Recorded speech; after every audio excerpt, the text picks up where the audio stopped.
All right, SEC charges Hex founder Richard Hart with misappropriating millions of dollars of investors' funds from unregistered crypto asset security offering, raising more than $1 million. We'll have more on this in 10.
Bang, bang. What's up, peeps? It's your boy VETS. Welcome to the VETS in Crypto. Hey, we got a great one today. We're chopping it up with the one and the only Just Ask Jesse. Later on, RAGS will be popping in to say hello as well. And without any further ado, here is our man, Just Ask Jesse. How you doing? AKA Pit Boss, right? Yeah, that's what I used to be called. People always ask, like, or they assume that that name came from a certain reason, like gambling, or like you worked in the pit, or. So my first dog was named Jake, and he was a pit bull, and he was amazing, right? He's long gone at this point, but him and I were like best friends, right? So Yeah. my handle has been Jess Pit Boss or Jess Pit B, ever since him. And recently, Right. I don't know, a year ago or so, I changed it for Twitter, Yeah. And that's good. And, I was on the DGen Roundtable a couple nights ago, and we were talking about, sharing my life experiences and whatnot. And, a lot of people, like I came up with VETS in Crypto, like, I don't know, 2-3 years ago. And I've always kind of had this vision of what I wanted to do with it and whatnot.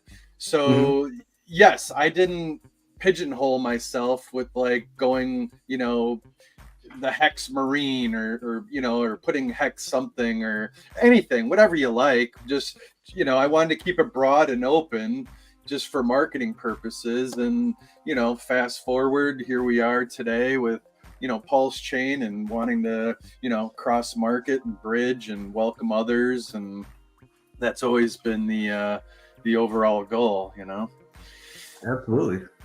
Yep. How big do you think your community is?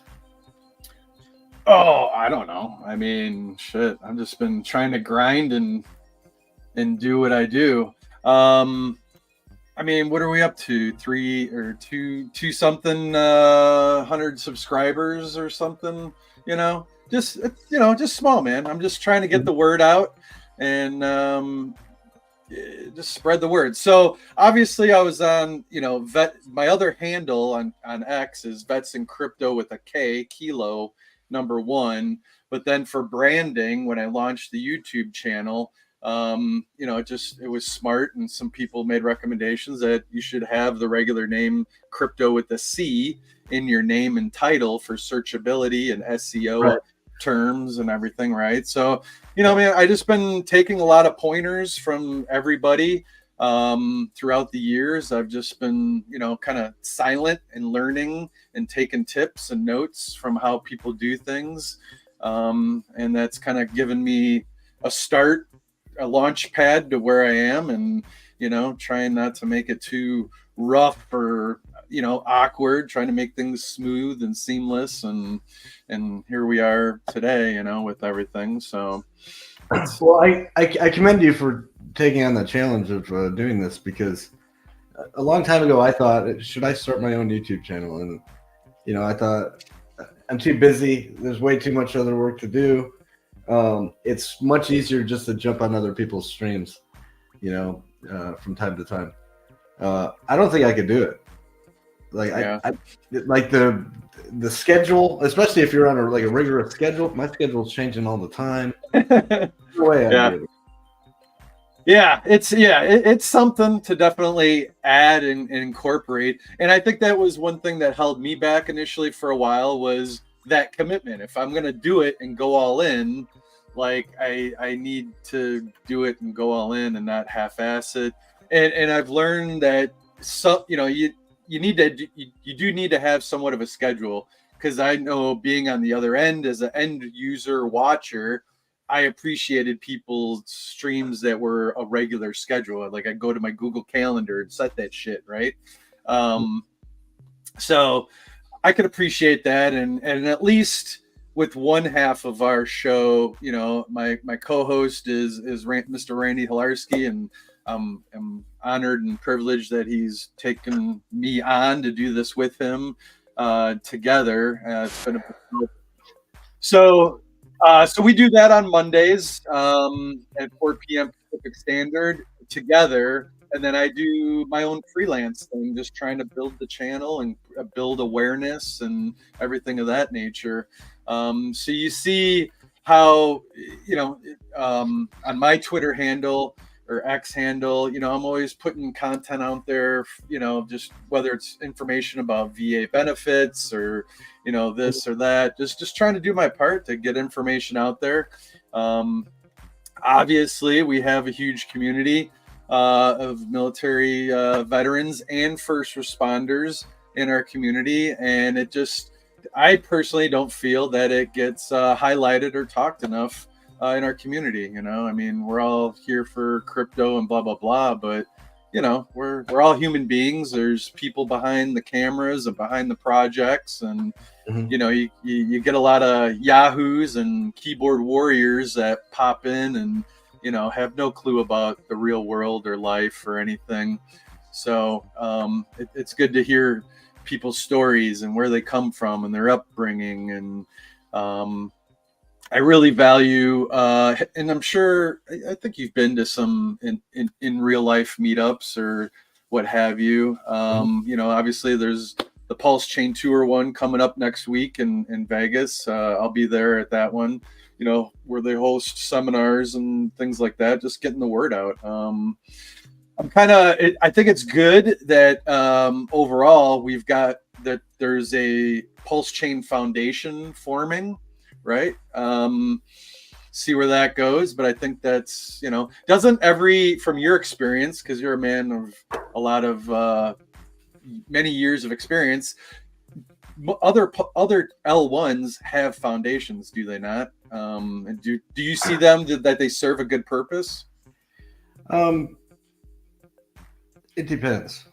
Okay. So if you look at the history of some people who claim to have success, being a founder of some sort of nonprofit, but you look at their history and they've done like 10 or 12 of them. Does that mean they've made one that's successful, or they just hop from one to the other so they can be a board member of all of them, right? Yeah.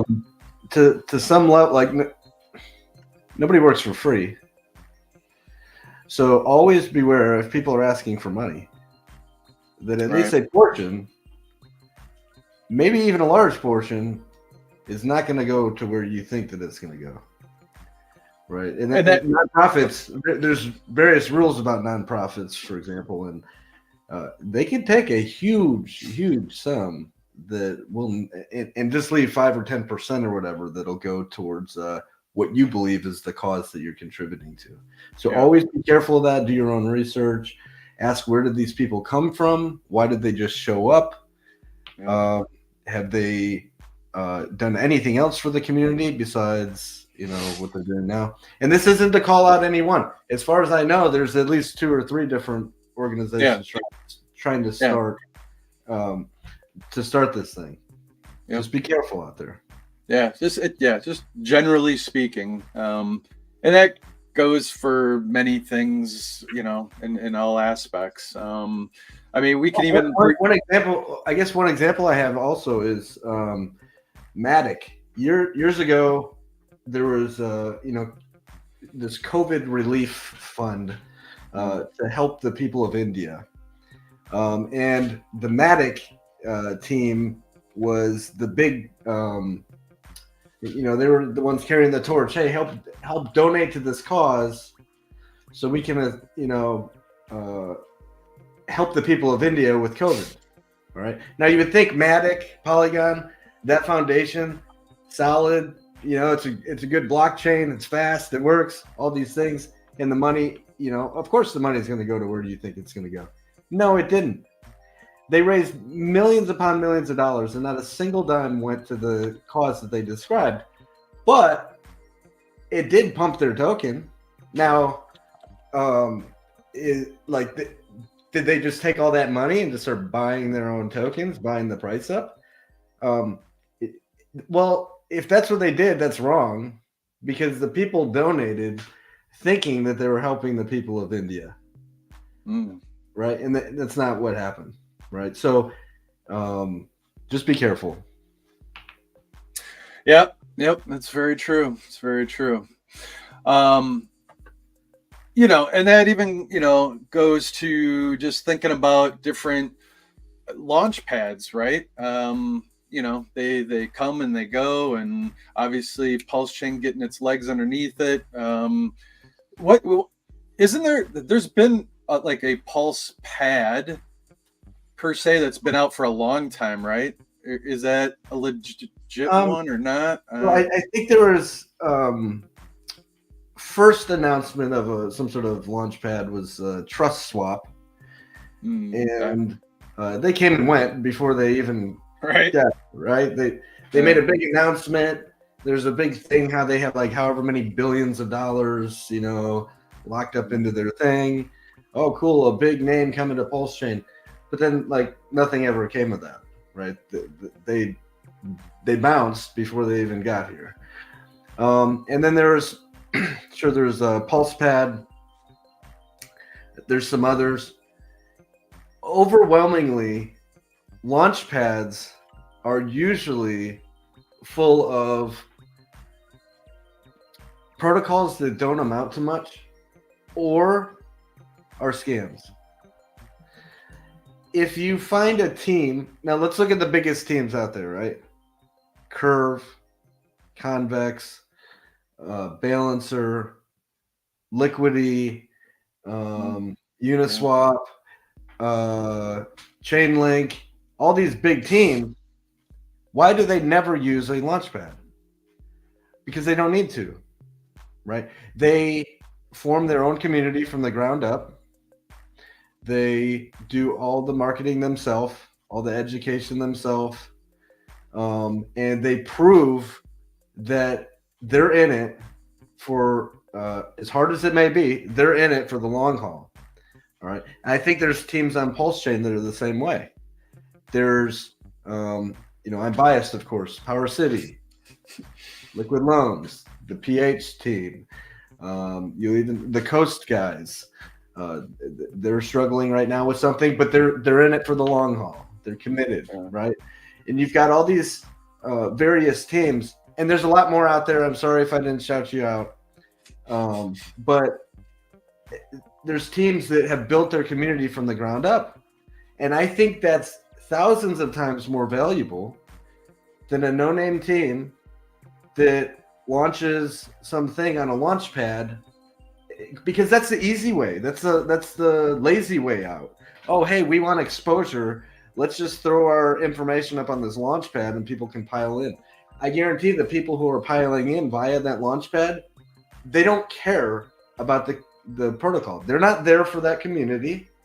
They're there because that launch pad, they hope to gamble on that launch pad and watch the price go up and hopefully they can sell. They're not there because they want to learn about the protocol, because they care about the team, because they care about the success of whatever it is you built. They're there for that launch. Yeah. I don't like launch pads. And I think the teams that take the hard way typically do better. Yeah. And yeah, yeah. And agreed. And those that have been riding it out, through the good, the bad, and the ugly are the OGs of Pulse Chain, and people shouldn't forget that, like where those values lie, and the commitment that it's taken thus far. It's one of those things. And even people building on top of things. I mean, obviously, we'll give a shout out to Two Fucks. What you guys are gonna do. It'll be interesting people look forward to that as well. And I know Fast Abdul has spoken nothing but high regards for the PH team that's helped them along the way as well. Whatever anyone's thoughts are. Collectively, so that'll be an interesting one as well. Yeah, no worries. So obviously, you know what, before we do anything else, I would like to hear your military story, what year you got in, or whatever you do or don't want to dox. But first and foremost, I brought you on to get to know you, the person, and if you don't mind sharing your story. All right.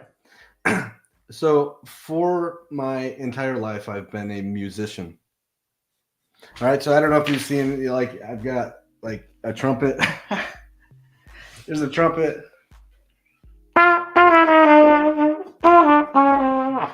Right. I've got guitars. I've got a piano out there. I've just been a musician my whole life. And back in high school, I said, what am I going to do with my life? Because I enjoy this so much. Oh, well, the government will pay me to continue playing music. And I auditioned for the Army band. And I made it. And I went off to what's called the Armed Forces School of Music. And learned how to be a military musician. And then I went off to my first unit. And now I quickly realized it was not everything that I thought it was going to be, right?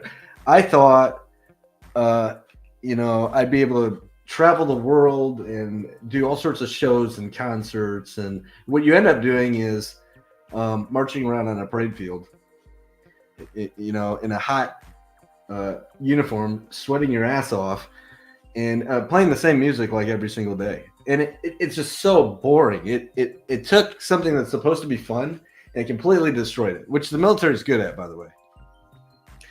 And I said, I can't do this anymore. Music's supposed to be fun. What am I going to do?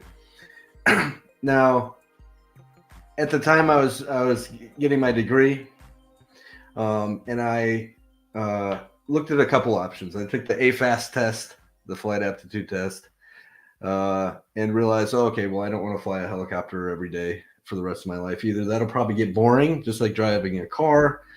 I looked at becoming a CID agent with the degree that I held, and realized, that kind of sucks too. Those guys just go door to door, taking notes, and it's certainly not like the movies. They're investigators, but they're just investigating some burglary somewhere, right? And I'm like, doesn't sound exciting. It's not what I want to do. And I had no idea what I was going to do until I was walking down this hallway once, and I saw this poster that had a picture of a mountain, and it said something like, if you can see us in this picture, then we're wrong. All right, U.S. Army Special Forces, and it had a recruiting phone number on there. I'm like, I have no idea what that is, but that sounds exciting. I called the number. They said, hey, we'll be down at your base, such and such a date. And I went to this briefing where they didn't really tell you anything. They didn't really tell you what the selection would be like. They told you it was 26 days. They gave you, some pointers how to prepare for that. But they didn't really tell you the job would be about afterwards once you get through all the training, if you did get through all the training. Right. Besides, you're going to travel the world and have the time of your life. And I said to myself, okay, well, that's exactly what I want to do. Mm-hmm. I went to selection, and it was really funny because here I was, an Army band person, right? And your name and stuff, none of that's on you. So, you know, you get to know people. They ask what you're all about. And I was surrounded by, like, Army Rangers and infantry guys and, you know, combat engineer dudes and whatnot. And they're like, oh, what do you do? And I was like, I'm a trumpet player. And they couldn't believe it. Nobody fucking believed it. You're like, no. And my nickname became Bugle Boy. And out of, you know, all the people at that selection course, you know, the few that got selected, I happened to be one of them at the end of the 26 days. Wow. To me, it was extremely exciting to be there, learning new things, learning how to do, you know, land navigation over, you know, dozens of kilometers. And I think I just soaked in all that knowledge, where maybe some other guys went in there thinking they were hot shit, and they didn't soak in the knowledge the same way that I did. Right? To me, it was all new, exciting, fresh. To them, they thought, oh, I know how to do this, right? So I think that helped a lot. After that, I went back to my unit, and just a few months later, I was on my way to Fort Bragg, and to do the rest of the training. So since and ultimately, of course, I became a Green Beret, and I am Halo. Well, was at least Halo qualified. I was on a Halo team for most of that career, high altitude free fall. There you go. Thank you for breaking the acronym down for the people at home. Good boy. It's called the Halo, HALO, high altitude low opening. Yes. Yep. Which is just you know, parachute jumping, right? A lot of the military parachute jumps with what's called static lines, where you jump out of the plane and it pulls your parachute out and opens it for you. But with a free fall parachute, no, you just dive out. You dive out, arch your back, and fly around until it's time to open your chute. That's the good stuff, you know. I mean, do you have, like, I don't know. I personally prefer free versus a static line. What say you? Pros and cons, or do you like one or the other? Well, I was actually a static line jump master. Okay, you might have a bias. I don't know. But I was a Halo, you know, guy, a Halo jumper. Yeah. Right? Yeah. I much prefer Halo jumping. It's a thrill like no other. Now, it's not always fun. So if you jump out, like, you lose about 3 degrees of temperature for every 1,000 feet that you go up.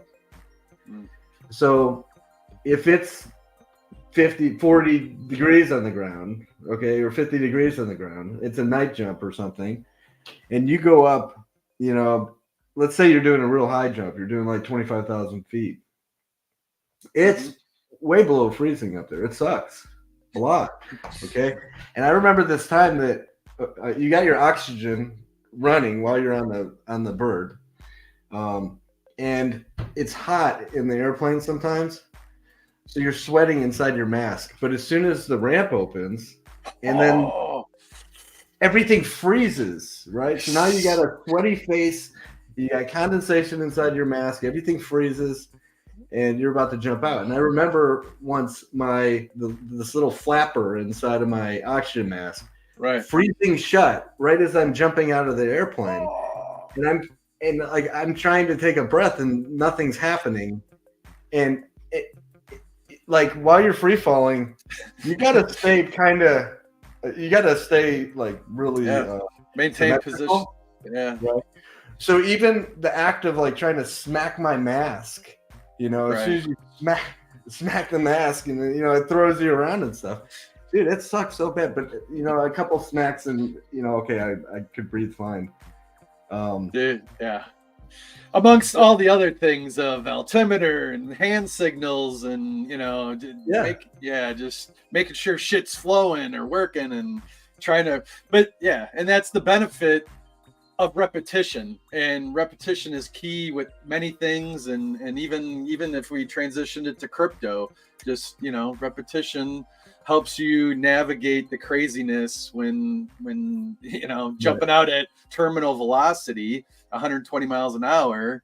The more you do it, the slower you find it yourself to slow down and have the mental whereabouts to do all the things that you needed to do. Yep, absolutely. Now, static line jumps didn't always go that, it didn't go perfectly either. So I was in the Bahamas doing some dive and dive training, and which is kind of cool, by the way. So we did some cool stuff in the Bahamas, like fast rope on the moving boat. So you come over top. You're in a helicopter and you got to get onto a boat that's moving. That's trying to evade you. So the helicopter just gets real close. You drop the rope and fast rope straight onto the deck of the boat. Yep. And some real exciting stuff, right? But we also did some water jumps, static line, parachute water jumps, and the winds were right at the limit. And I remember before I hit the water, there's a couple steps you're supposed to do if you're coming down into the water. You undo your chest strap, you get your arms out. Right. Because you don't want to be inside your harness any more than you have to be right before you hit the water. Right. So if you just stay in there and your arms are in there and you got the chest strap on and your leg straps are on, and then you hit the water, there's just a lot of stuff to get off of you while you're in the water, and it's dangerous. So before you hit the water, you undo your chest strap, you get your arms out, and you're kind of just sitting in there with your legs, right? Well, that's not always safe, right? And you think, okay, that's safe. Well, if the winds are really high, like they were for me, when I hit the water, the wind continued to pull that parachute, and it literally pulled my harness down my leg and wrapped around my right ankle. I had fins on as well, and I'm being dragged through the ocean by my parachute. Now, imagine, we'll say around 15 miles an hour or so. You can't sit up. It's impossible. It's too much force. You can try all you want to pull on your leg, to reach those parachute cords and try and pull yourself up, and it's just too much. I thought I was gonna die. My head was underwater. I kept trying to fight. Well, one of the guys, there's always some safety boats down there, right?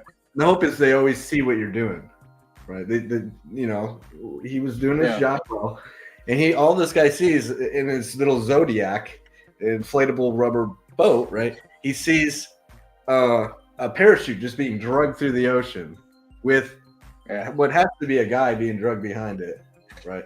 And he just probably 45 seconds or so. It took him, I don't know how long it was. Way longer than seemed like eternity. Yeah. He just positioned his parachute or his boat in front of my parachute, so the parachute hit the boat, collapsed, and then it stopped my forward movement. I grabbed a hold of the boat. I puked a whole bunch, and I was alive. But I think that was probably the closest to death that I've ever been in the military. Honestly, I've been in some firefights, but that was like the scariest time of my life in the military. Like imminent. This is gonna go one of two ways. Like, yeah, that's a tough one. And then what else? So you're doing that in the Bahamas. I think there was something else you're gonna allude to, but then we jumped to the Bahamas story. We had the Halo side of things. But yeah. So so obviously Army Special Forces. Mhm. And then you got to travel around. Did you do a full 20? How long were you in for? Did you know if 15 you exactly 15 years. yeah. Mhm. So and whatever, the reasons why you did or got out and whatever, but like for me, I did 4 years, got in, got out. I knew myself, I wasn't a lifer, so to speak. And I think once you start re-upping and you do 8 years and then you're at, another 4 or what have you, like you're like, fuck, like, do I just keep going? Like, Yeah, especially like I went, it's so easy just yeah, to put in that paper, right? And yeah, yeah. they dangle these little carrots, these little bonuses, I will say, um, like, so I already had a degree. Mm. I had a 4-year degree by the time I got out. I had a business on the side. Um, it was a deck constructing company, right? And I had guys that were building decks for me, and I was doing okay.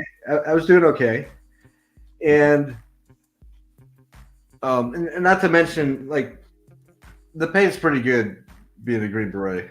Like, Yeah. so you get, and to anybody active out there, it's the best time of your life. You will, if you like camaraderie and you like helping people all around the world, and you're not afraid of some danger from time to time. Right. And I would do it over in a heartbeat. But the pay is pretty good, right? You get language pay because you'll speak a foreign language. You'll learn a language fluently. I spoke Dari, which was close enough to Persian Farsi that I took the test on both of them. Yeah. So I got paid for both, right? Dari and Persian Farsi. Right. Wow. There's slight differences, but it's like dialect, Yeah. but the military pays for both. Are you fluent still, or a few words? Have you lost it? Yeah. No, languages come and go so quick. Yeah. Like when I first went through the training, I learned French, but I didn't use French at all. I deployed to Afghanistan over and over, and what are you going to do with French, right? So I didn't retain any of that. But one of the returns home, it was kind of cool. I had an opportunity to go with the guys at the University of Montana. I was a military guy, but just plain clothes, show up and go through language training at the University of Montana to learn Dari, right? Which is kind of neat. Feeling like a college kid, at the time in my 30s or whatever. But it was like, man, we're in college. What are we doing? Yeah.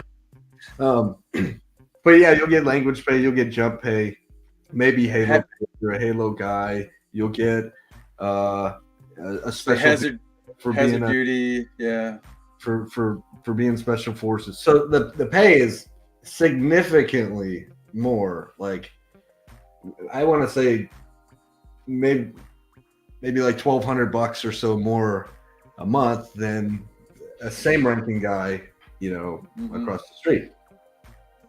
So the pay is really good. And I hadn't got into crypto while I was in the military. I did use Bitcoin one time for something. Something. But the team guys, we got into like small penny stock stuff. So sometimes we sit around the team room and just like screw around with our penny stocks. The crypto thing really didn't happen till after the military. Gotcha. Yeah. So you got that, and then so do you take advantage of any benefits from the VA, medical or anything? Yeah. Yep. And so for people who don't know, which is most people when they leave the military. Mhm. You can always go to an organization that can help you get your paperwork in order. I found that just going straight to ebenefits.va.gov Okay. and Yeah. like everything's right there for you. It tells you exactly what you need. And if for the vets out there, I'm convinced that most vets have some sort of condition, Yes. even if it's something simple like tinnitus, Yeah. or neuropathy, or maybe sleep apnea, or whatever it is. Right? There's Yeah. thousands and thousands and thousands of conditions, and the military's commitment is they're going to take care of that for you for the rest of your life, as long as it's service connected. And what does service connected mean? Were you diagnosed with it while in service, or can you show that you didn't have this before you entered service? Now, realistically, everyone entered the service probably pretty young, 18 years old, maybe 20 years old or so. So when you're that age, you don't have any issues, right? Right. Normally they let you even through the MEP station if you had issues, right? So for the most part, everyone enters the military 100% healthy. Yeah. Yep.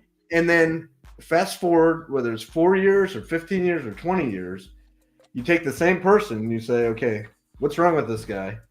And the commitment to the military is, or from the military is, we're going to take care of this guy for all of these various conditions he may have.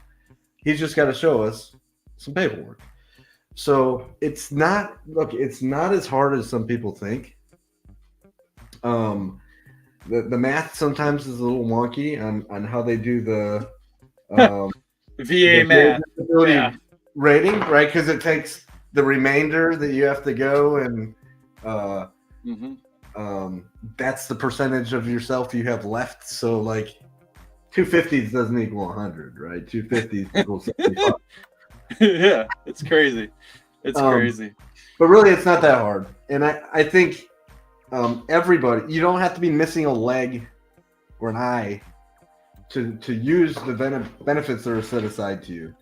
There's plenty of studies that they've released that show the pot of money to assist veterans is way overfunded, and people are not using it the way that they should, right? People are not making the claims that they should be making, and they know that money's sitting there waiting for those people. And at a bare minimum, go into a VA clinic and sign up and at least use them as your primary care, right? Yes. It's free, right? If you have some sort of rating, right? Maybe whatever it is, 10 or 30%, but yeah, it's even reduced for people who have no rating. So if you're a veteran and you're like, oh, I need to see a doctor, why would you go to a normal doctor and then pay through whatever insurance you might have when you can literally just go to the VA and do it for free? Yep. No, this is great. These are words that need to be echoed over and over and over, and this is the whole purpose and premise of this channel, to get this word, this advice out there. I'll be sounding like a broken record as well, but so many people just, they come up with different whatever, they get in their own way and they're like, well, my stuff isn't that bad or what have you, but shit you did then at 18, 19, 20, and then fast forward 20 years later and you have these different ailments and this and that. It doesn't matter if you went into combat or not. You dedicated and signed over your life to the government, and you did a lot of crazy, stupid shit, and you're wearing boots while you're doing all this stuff. But hey, real quick, without any further ado, I want to bring on good old Brandon Davis, aka Rags. How you doing, brother? Welcome to the show. Yeah, good. What's up, fellas? Hey. What's up, man? What's up, buddy? How you doing, man? I don't think you guys know each other, but anyways, I try to stay away from him as much as possible. Yeah. I bet. Bad influence, right? Shit. Hey, Ted, I want to add a couple of points if I could. So Ted says he's waiting 4 years for an appeal.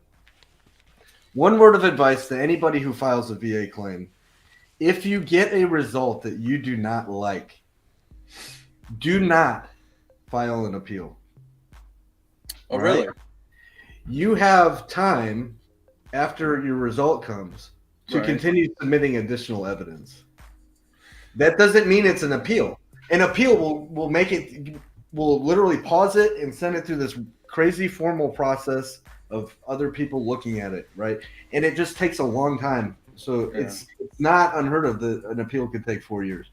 But if you get a result that you don't like, and instead of doing an appeal, all you do is go straight to e-benefits and submit additional evidence in support of claim. That's what they call it. They are required by law to then look at that additional evidence, look at the existing rating, and then say, oh, well, this additional evidence in support of claim, let's do this or that with it. And sometimes you can have a result you don't like change to a result you do like within like months instead of years. You see this Always guy? think I'm about taking notes. An appeal. Yeah, that's great points, man. Very good points, because there's many different avenues as you alluded to, and don't give up. Once it's kind of like the first step is to get denied.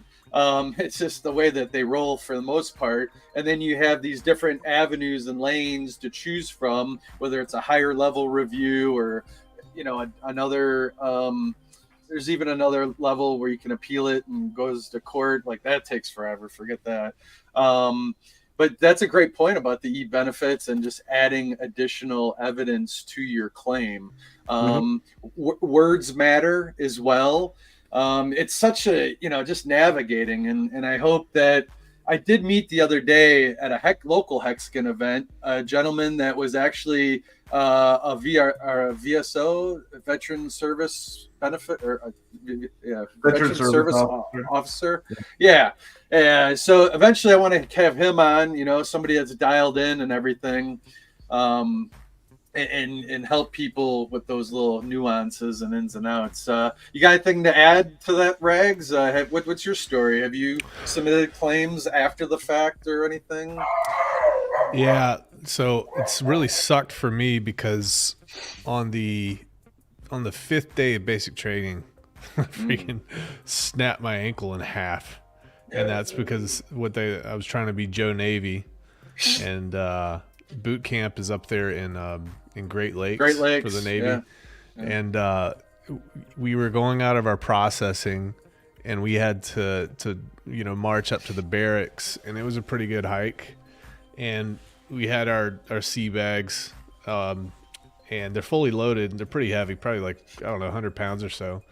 So we're in formation and we're marching, and I'm just all fired up, and I'm just so stoked that I'm in the Navy. And this kid in front of me, he probably doesn't weigh but $150, and he's got a 100-pound bag on, and he just keeps falling out.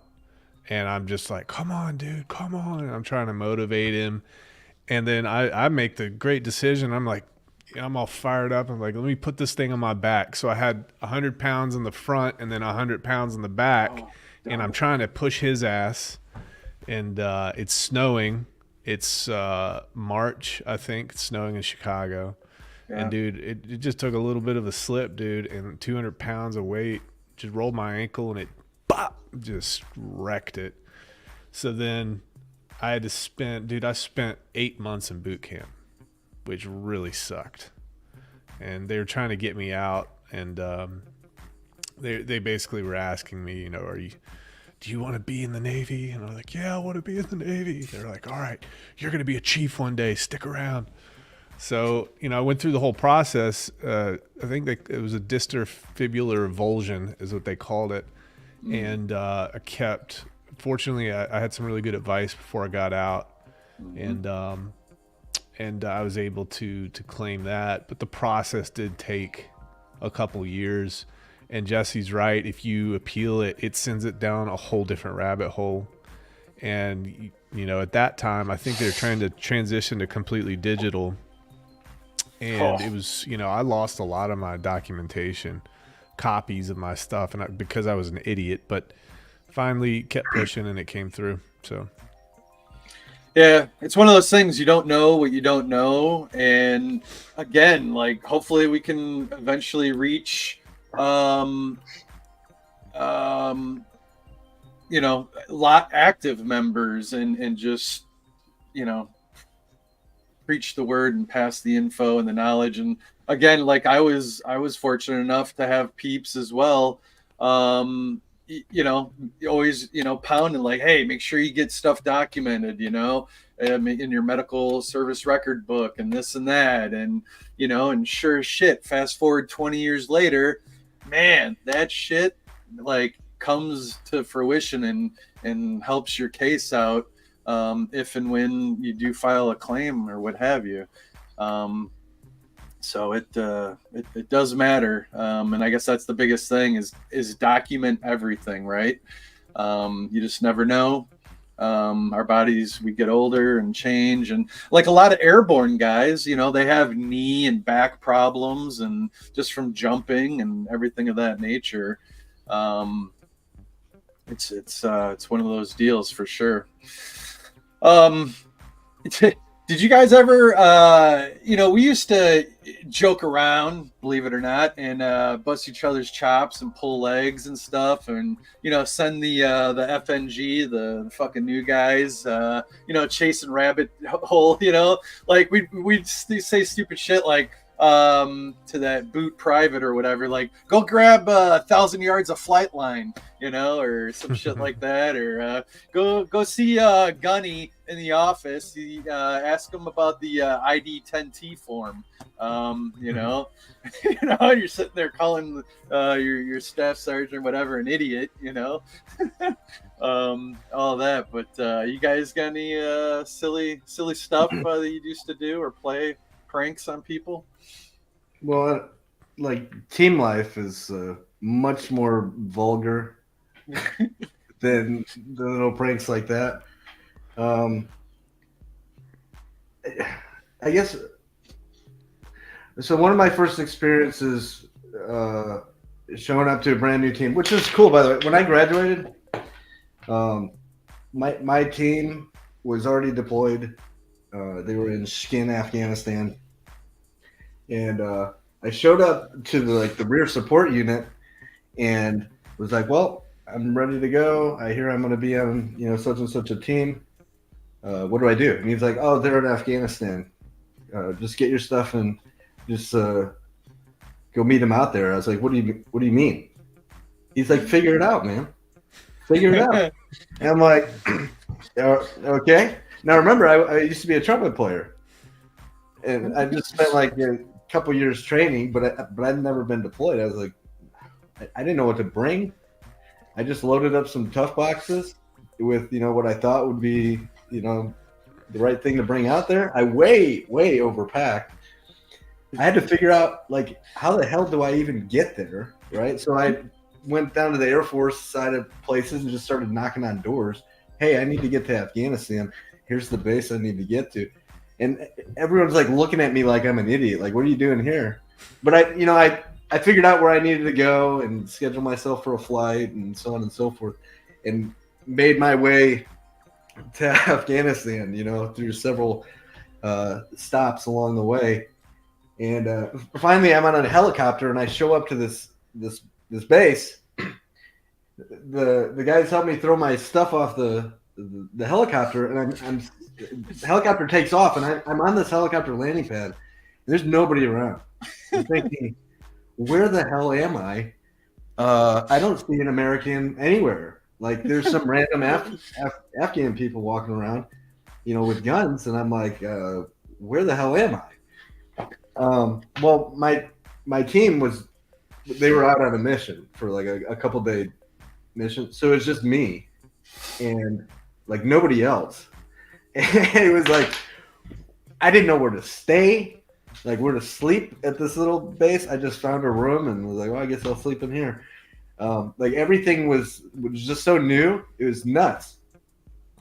Anyway, so that was my first experience. It wasn't the team's fault that any of that happened. It was kind of an eye opener. It was a great experience. When they came back, though, they did fuck with me quite a bit. We went to dinner with our counterparts, which were just some Afghan fighters. who've been fighting wars for like decades, by the way. These guys are kind of badass. And I'm sitting down eating some like goat and rice and stuff. And my team sergeant he said, yeah, you got to eat whatever they put on your plate. And this dude reaches in the head of this goat and pulls out a piece of brain. Okay. And he puts it on my plate. I'm like, no way, dude. I'm not eating that. He's like, you got to, man. It's custom. And now, like, you can't disrespect them. They're showing you that they care about you by giving you food like that. Yeah, so I ate it. I ate that piece, and it was, to me, it was disgusting. The texture was gross. And they said also, okay, so in the room was a weird. He was. Have you ever seen like the old movies where you have like a king, and he's got like what do you call it? A guy with a funny hat, Jester. The jester. All right. These guys had like one of these dudes. Okay, they had like this jester who was weird, and he was very obviously homosexual. Okay. And they set that dude next to me while I'm eating, and that dude would not stop putting his hand on my thigh, and every time he did, I pushed it away, and he'd put it right back. And my team sergeant was like, "Dude, you're disrespecting him, man." I'm like, "No, this is ridiculous." Anyway, just to fuck with me further, every now and then I'd just be sleeping, and I get a knock at the door. I'd be like, "What the hell?" Open the door, and it's this fucking jester, and he's like, "Can I come in?" "No, get the fuck out of here!" And I slam the door, you know. But yeah, good times. Oh my god! Kind of had to mute myself there. Holy shit, that's funny. Yeah, it's the life of, man. Come on, Brandon. I know you got something out there on the high ocean. I mean, I got so. There was this deployment that I went on, and we were port hopping in West Africa, and we were basically partnering up with each of the militaries in these countries. And we had the 26 MU on board. We had the whole Quantico Marine Corps martial arts crew on board, and we were bringing these people onto the amphib, the ship that we were on, and every day we were training these guys like just how to fight, basic gun handling, and just combat stuff. And after the day was done, I was on the soccer team.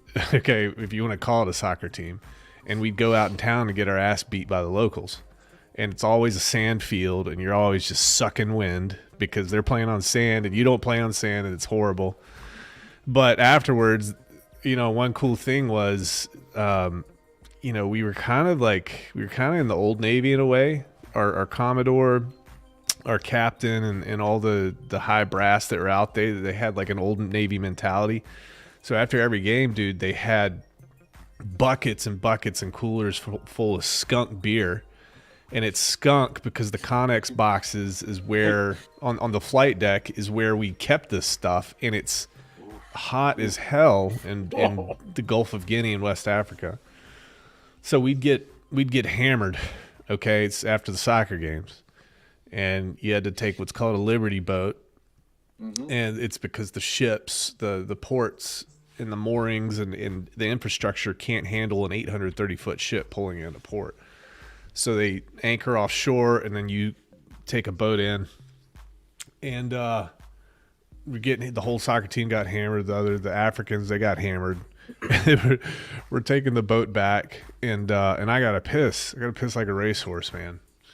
And one of the guys was like, "Yeah, dude, when you get in," and I'm gone. He's like, "When you get in on the boat, man, it's an amphib, so just take a corner in there on the boat, and you can just piss." And I'm like, "Okay, yeah, good. Yeah, we do it all the time," he says. Okay. And there's the people in charge of those spaces, they're called boatswain's mates. And they were screwing with me. So my happy ass hops off, hammered, and I could find the darkest corner behind as much stuff that I could, and I just whip it out and start pissing. And the boatswain's mates are taking pictures of me pissing, and I crawl up to my berthing and I just pass out. So 6 a.m., maybe earlier, I get woken up, pretty much pulled out of my rack, and my chief's like, "You got 15 minutes, get in your dress whites and go down to the chief's mess." I'm like, "Oh shit, what did I do?" And he was like, "What'd you do last night, man?" I'm like, "Did I get in a fight? Did I something bad happen with the Africans? Like, what happened?" And he was like, "You'll have to find out when you get in there." So I'm like, one thing I learned about the Navy, this was an extremely important lesson. If you're in trouble, don't give them any ammunition. You just own up to it as soon as possible. You say, "I'm sorry," and you deal with the consequences, but don't give them ammo. So I go outside the chief's mess. I'm in my dress whites, and they have me doing facing movements. If you know anything about, I mean, you don't ever do facing movements from the real military. And I'm like right face, forward march. I'm like, what the hell? So I'm all hammered, right? Still, I can barely do facing movements because I can't keep my balance. I was so drunk. And they put me in the middle of a circle. And this is an amphib, so there's, with the Marine Corps, with the MEU on board, it's probably 4,000 people, 3,500 people. And all the senior people were there, including the Marine Corps guys, because they're trying to make us a team. And I go in the middle of the circle, and I'm standing at attention. And the command, the E8 on board, basically was like, "So you've been accused of urinating in the well deck of USS Baton," and he just goes in on me, and everybody just starts grilling me and chirping, and I'm just sitting there straight as an arrow, just hammered, not understanding what's going on. "What do you have to say for yourself?" And I was basically like, "Master Chief, I got nothing to say for myself. I screwed up. I take responsibility," or something to that effect. So then they made me like, my punishment was I had to stay on the ship for 60 days, and I had to muster 3 or 4 times a day. So you can't sleep in. And in the middle of the day, you can't take a nap because you have to muster. And then at nighttime, like 7 o'clock, you got to go to a working party. And then 10 o'clock, you got to muster before you go to bed. So it really did suck, and everybody's port hopping. So they got me good. And I was just the laughing stock. But it is what it is. Yeah. So needless to say, that cost you, some libo ports, right? It did. It just sucked. It just sucked in general, yeah. But yeah. No diggity. Yeah.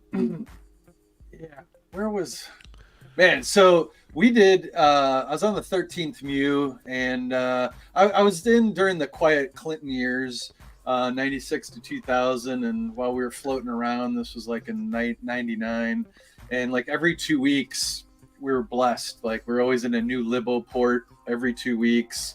Like we're in Hong Kong for New Year's, and Singapore, Australia, Phuket, Bali, blah blah blah. Like we hit them all, man, before shit got stupid, and then nobody went nowhere. And we spent a month. So in the MEU is part of the ARG, which is the Amphibious Ready Group, which is consists of 3 ships out of the battle group, right? And you can talk more to whatever the full consistency of a battle group. But anyways, so there's 2 others. So our ship went in and docked. The other 2 stayed out in the ocean. And we worked for 3 days. We did a humanitarian operation at a clinic there, what have you. And after each day that we were there, so the Navy personnel would come with us. We'd do this whole big convoy, locked and loaded, going from the confines of the shipping containers that were double, triple stacked to provide a perimeter, guns on the outboard, the water side, protecting that and whatnot. And then, we have the local police leading us to the clinic as we're running in this convoy with all the docs. And I was a part of the engineer detachment. So we were building, so we'd get there, get inside the confines of the gate, lock up our weapons, what have you, because we're running Do you have electrical. CBs with you? Yeah. Yes. No, well, No? Maybe on the other ships. Yeah, Maybe on the LPD or the main, because we had the Boxer, the USS Harper's Ferry, and the Steeman Cleveland, USS Cleveland, back in the day. Yeah. So I'm sorry. So let me back up. So my MOS, military occupation specialty, I was a 1345 heavy equipment operator. So attached to the engineer detachment, and then that consists of bulk fuelers, water guys, combat engineers, water fuel, HE, electricians. So did all that. But anyways, long story short, eventually we got a bomb threat. So we worked for 3 days, right? And then we were at the resorts for we were there for a month. So the rest of the time we're on the resorts, just partying it up, having a great time. And the one resort that we went to frequented on the regular, lo and behold, the girls' Swedish soccer team was freaking there. No. Come on, man. Thank you. It doesn't get any better, man. Unfortunately, the word traveled that a bunch of U.S. military were in the neighborhood. Eventually, we got a credible bomb threat, and before you know it, we were pulling up stakes. And that was the soccer coach. Yeah. You know it was. But the other poor bastards that have been out in the open sea, circling around, waiting for us to have a good time, they finally got their allotment of 2 beers. Right? Mm-hmm. You're out in the water long enough, you get to have your 2 beers, so to speak. 45 days, I think. Something of that nature, yeah. And what contributed to us being there a month is at that time, Ethiopia and Eritrea were having a civil war, and we were starting to work up, going to the Mombasa airport and loading onto the C-130s and going through all that, just in case we were going to have to, go there and pull out all the foreign dignitaries and VIPs, and if they decided to evacuate the embassy or what have you. But that did not come to fruition, and so we bounced out. But spent a month out in Kuwait Desert, and again, just being the engineer detachment. That's what we do. We made an operating base out of sand, out of nothing. That started with the advanced party, putting up the berms, and then, putting up tents and providing water and electrical and all that. And then everybody else comes in, and next thing you know, you have a live and functioning base, and you're supporting everybody in that regard. But, I spent time out in Camp Buring out there in Kuwait. I don't know if you've been through there. Probably. I know we held up.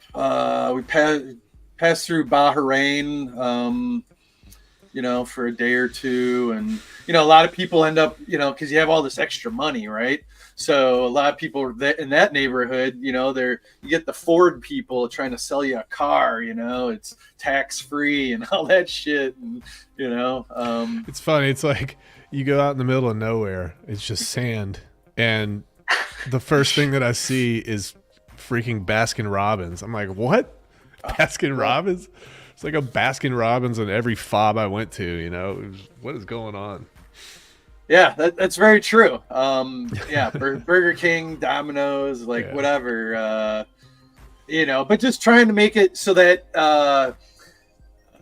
MWR, right? Morale, welfare, and recreation, trying to, do that, give you a little piece of home type thing, putting all that stuff out there. But the ingredients are still the local ingredients. I mean, for the most part. So it has it's not the same. It has its nuances, and even when you're getting refueled and resupplied out in the ocean, right? Depending what neck of the world you're in, you're eating, that region's food when it gets resupplied, right?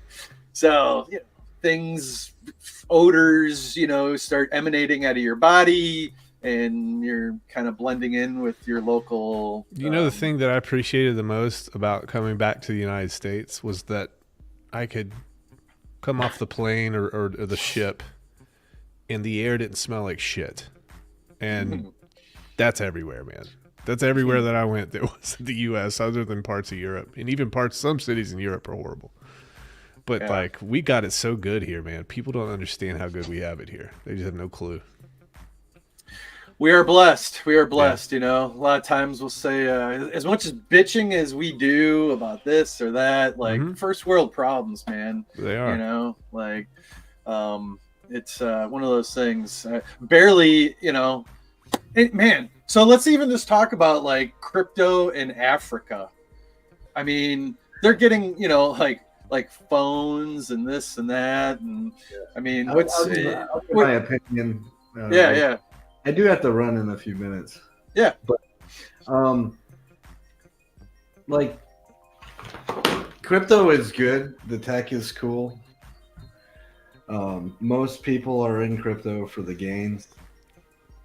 No. And I don't believe that you'll get gains in the third world countries where people are just now building good roads and schools here and there and wells and cell phones that are all knockoffs and they're cheap, right? Where everything is fake and there's really not a whole lot of money in these places.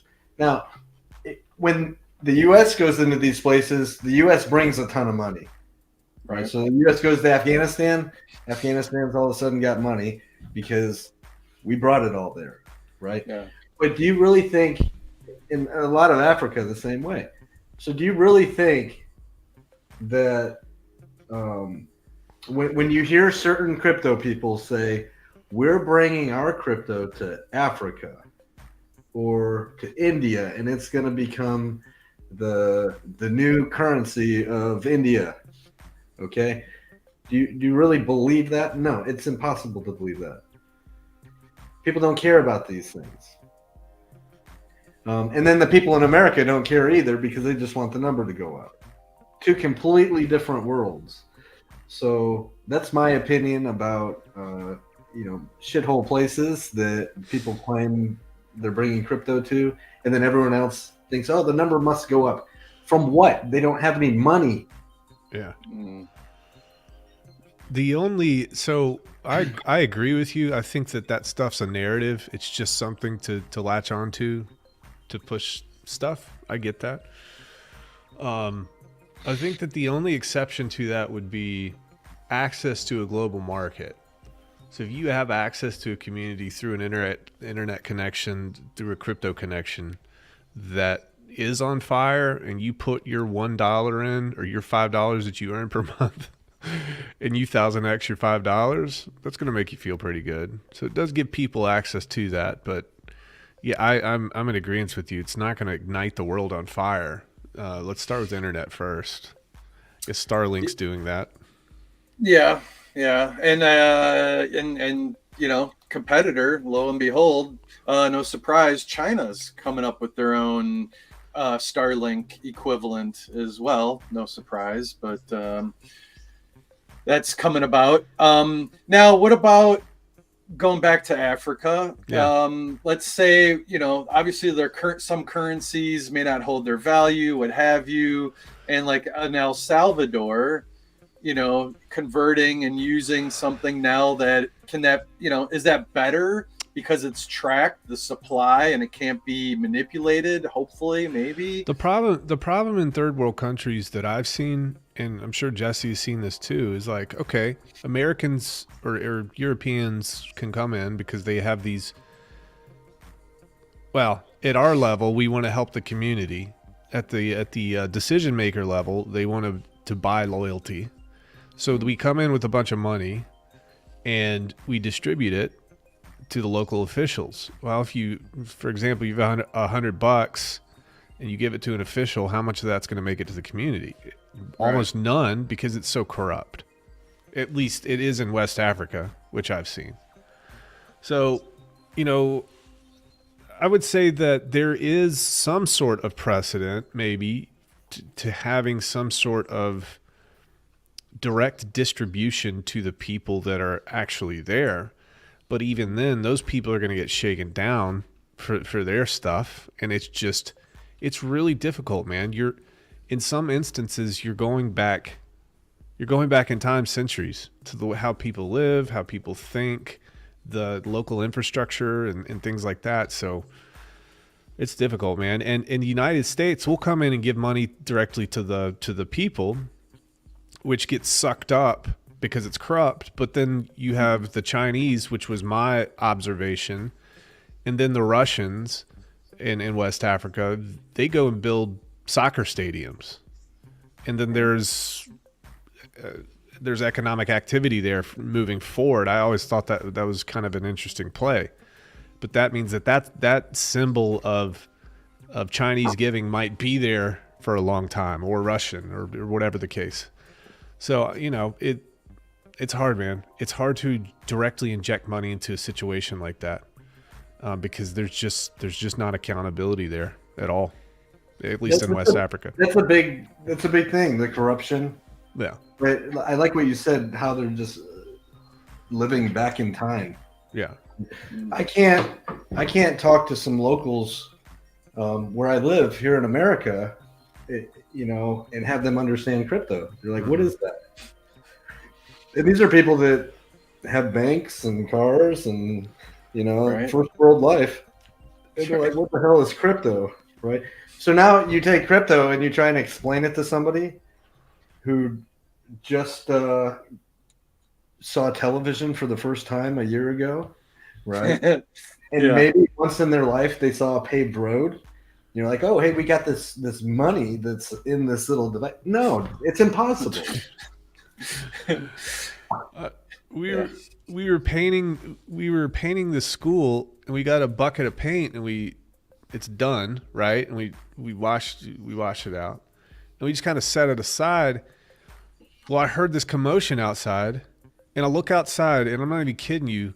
There's like 25 kids in a Royal Rumble, punching, like full off, like trying to knock each other out between the ages of like 6 and 13.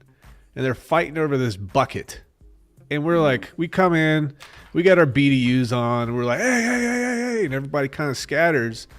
And this one kid, like, he's holding on to the bucket at the bottom of the pile. And we're like, what's the deal here? My friend, we bucket. So the thing was, the place where they go get that water every day, it's like 2.5 mile walk. And they need that bucket to hold water. Yeah. So we're talking about crypto and stuff like that in West Africa, and they just want buckets to be able to go to the well every day. I was like, what?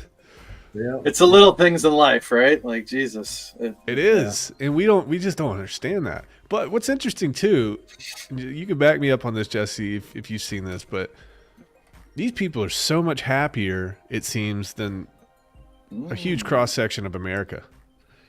And they're closer with their families. They're dirt poor in the area world that I was in. But dude, they were so kind to me for no reason. They didn't ask anything. It's like, hey, come to dinner. Well, they don't know what they're missing, right? So if you grow up with nothing in the dirt your whole life, they're like, all right, this is good. Yeah, this is good. I got my family here. I got food. That's all I need, right? Because you don't know anything. Yeah. Got the whole world. Their whole world is right there, right? I mean, it's one of those things. So Jesse, it's been awesome. Thank you for your time. Greatly appreciate it. Always open door to come back. Any projects or any updates or anything you care to share, and where to find you and all that good happy stuff? Yeah, PowerCity.io. The launch of Earn is, as Long Vacation said the other day, imminent. I think is the word he used. What does that mean? 2 more weeks. Everything's done and set, and nobody likes to launch on Fridays. So take that for what that means. The price feed the price feed stuff, we had a chance to learn a lot from watching the counterpart Liquid Loans and seeing how they evolved their protocol and how they're working to solve some redemption issues. So we actually were in a perfect spot to just sit back and learn from that, dig into a ton of spreadsheets and info, and build out something that we think is going to best protect the community. So do you have your own Oracle? Are you depending on Fetch? 100%, it's 100% on chain. Okay. The price contracts are called by the community when they interact with the protocol, so it's constantly updating the price. And we also have some backstops in place that, regardless if the community is interacting or not, it's constantly updating the price as well, right? So that's all built. We have the ability to utilize Fetch when it becomes available. Ironically, it'll be like the same scripts most likely if we do that. You know, just take the exact same feeds we have now and put them into the Fetch reporters. So we'll see how that plays out. I think Fetch is still probably several months away before the community has that availability. We just couldn't wait that long. Yeah, no, I think holistically everybody agrees with that statement. And looking forward to it for sure. Now, will yours be available eventually, like Fetch supposedly would be, to the end user to be a reporter per se, as like a validator? Okay. Nope, not at all. So there's no tokenomics involved. Okay. It just does what it does. It just does what it does, right? Yeah. So the beauty of Fetch is there's the whole tokenomic structure. Anybody can fire up reporters and gain some, not only inflation from the Fetch token, but they can also be disputed against, and there's a monetary system involved with Fetch. When you do it all on chain, you don't need any of that. Right. Nor do you necessarily want to build any of that, because then you're just like building something that's already being built. Fetch is already being built. You know what I mean? Right. It sounds like you're applying the KISS method. Yeah, keep it simple, stupid. Shit. One of those things. Yeah, man, that's totally awesome. All right, you kind of gave the kids at home a good hint and a tip. So thank you for that, and look forward to it. It's, because this is, I guess, if you got a quick side, like, what's it going to do for the ecosystem once this launches? What is it going to turn on and open up further? Yeah. So people have always wanted to be able to do things with their PulseX. When's that single-sided staking coming? Nobody knows. It may never come. We don't know, right? Until the big man starts talking about it, then, we just don't know. So this provides a way for people to play that game, so to speak. If you would like to use that value for other things without selling your PulseX, lock it up as collateral, go participate with that value somewhere else, right? Mint some stable coins and go put that to work somewhere. It takes PulseX off the market, so to speak. It locks it up, removing that temptation to sell. It's all about removing that temptation. There's some cool math involved when you're able to hold an appreciating asset without selling for a long time. The math starts to get really ridiculous. Just real quick, if you held through doublings, by the way, Pulse, I think, has done 4 doublings recently. But if you held through doublings, through X's, and you started with 20K, 10 doublings, you'd have $20,480,000 if you just did nothing but hold. Right. The hardest part. But yeah. It's too hard, right? You take profits along the way. The same people who started with 20K and they sell half their bag every double, at the end of that they have 200K, and they're like, "Oh, right. Sweet! I turned 20K into 200K because I took profits along the way." Well, that's a far cry away from 20 million, right? 200K, 20 million can't compete. So there's actually some really cool math, and the more people that catch on to the billionaire's strategy of taking loans against your appreciating assets, like those are going to be the wealthiest people. The ones who aren't selling an appreciating asset. Not saying these things are going to appreciate forever, so take that for what it is.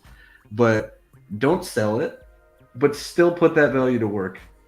You know, take a loan against it. There's nothing wrong with these kind of loans. These kind of loans are the healthiest for wealth accumulation. And you're making your PulseX work for you. Yeah. Like it's not doing anything right now, right? And as far as redemptions go or anything, redemptions are a necessary thing in the system. okay. They're essentially every legitimate stablecoin has to have the value backing the stablecoin. Otherwise, it's worthless. Otherwise, it's just, if you ever hear people say, "Oh, we're going to peg the stablecoin through this liquidity pool bonding," okay, and you look at the liquidity pool and there's like 200K in there, but there's millions and millions of stablecoins. That's all bullshit, right? Understand the bullshit out there when people say we're going to create this algo stablecoin that's not backed by anything at all, but our liquidity pool is going to make it peg, because those things will absolutely bank run and go to zero. You have to have, for a legitimate stablecoin, you have to have the backing, the value in place somewhere, just like a bridge. If you go through Richard's bridge, the backing gets put into the bridge and it stays there and it waits, and the system mints you a token on Pulse Chain. But that original is always there. It's always redeemable. Okay? Imagine if Richard's bridge didn't have any tokens inside of it, any ERC20s from ETH in it. That would mean that all of the stablecoin, all of the things that were bridged into Pulse Chain are all bullshit. Not backed by anything at all, not redeemable. That's when people go straight to the liquidity pools and they start dumping because they don't want to be the last one holding the bag. And stable coins work the same way. You have to have the backing there.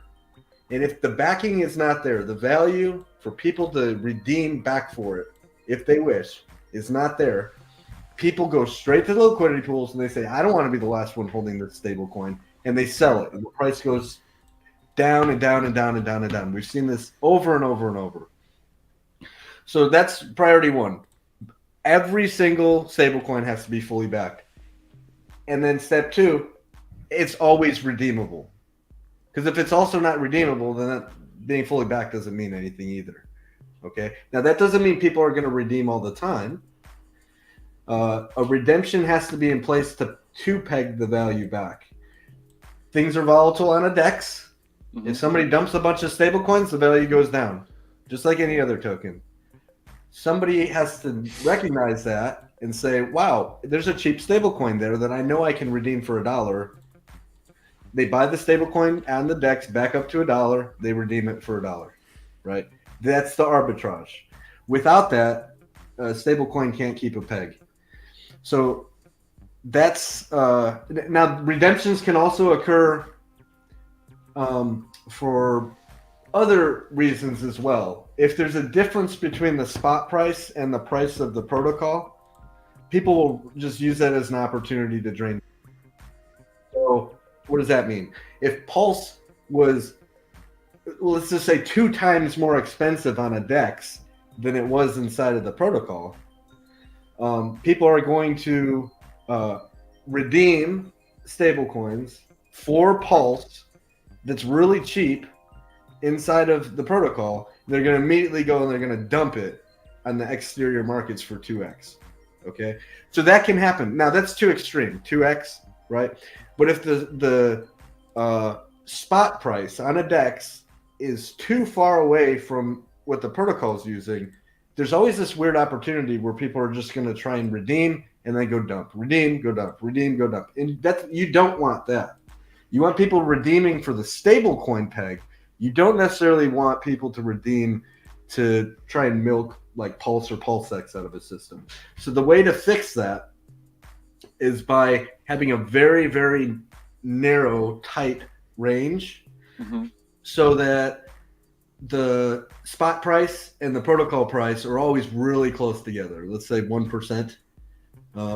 As long as they're close within 1% or so, the opportunity no longer exists to make profits because there's a fee to redeem, there's a fee to swap, and then it's like, oh, I'm already over 1%. There's no profit here, right? So you got to keep that tight. That's what Liquid Loans has been working on. That's what we've been working on.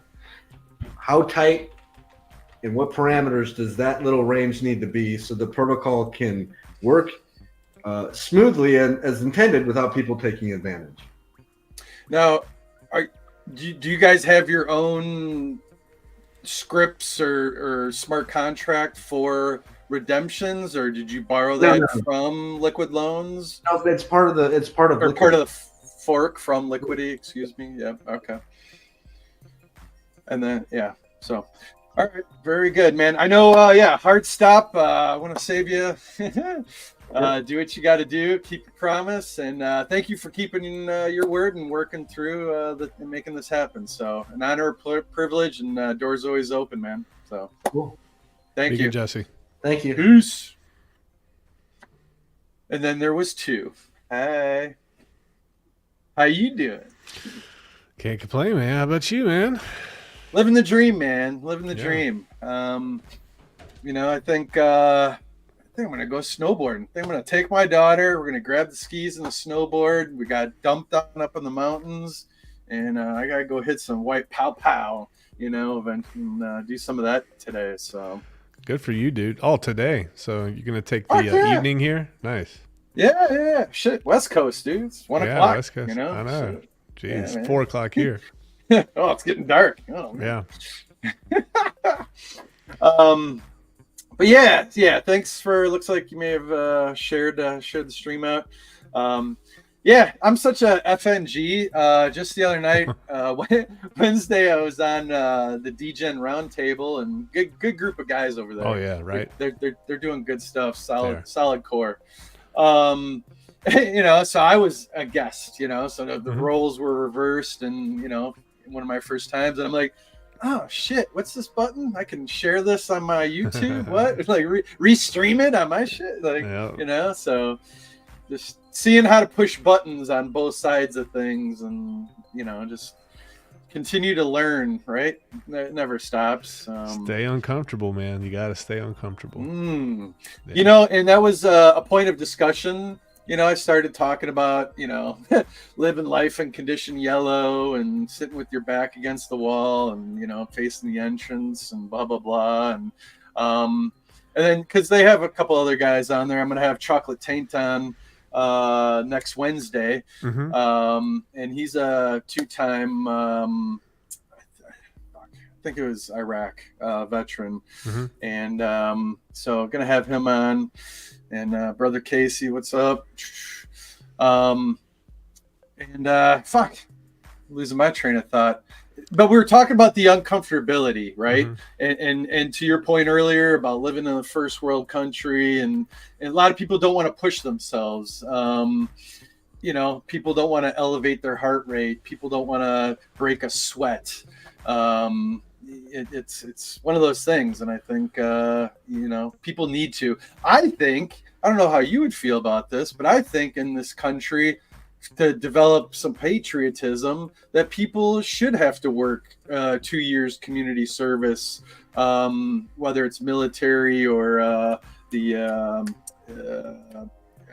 Corps, Peace Corps or whatever, Peace Corps, whatever. All that stuff. Corps, No, I'm in a complete agreement. Like, I mean, the only country that I know that does that, and I'm sure there's tons. I know there's tons, but I know the South Koreans do that.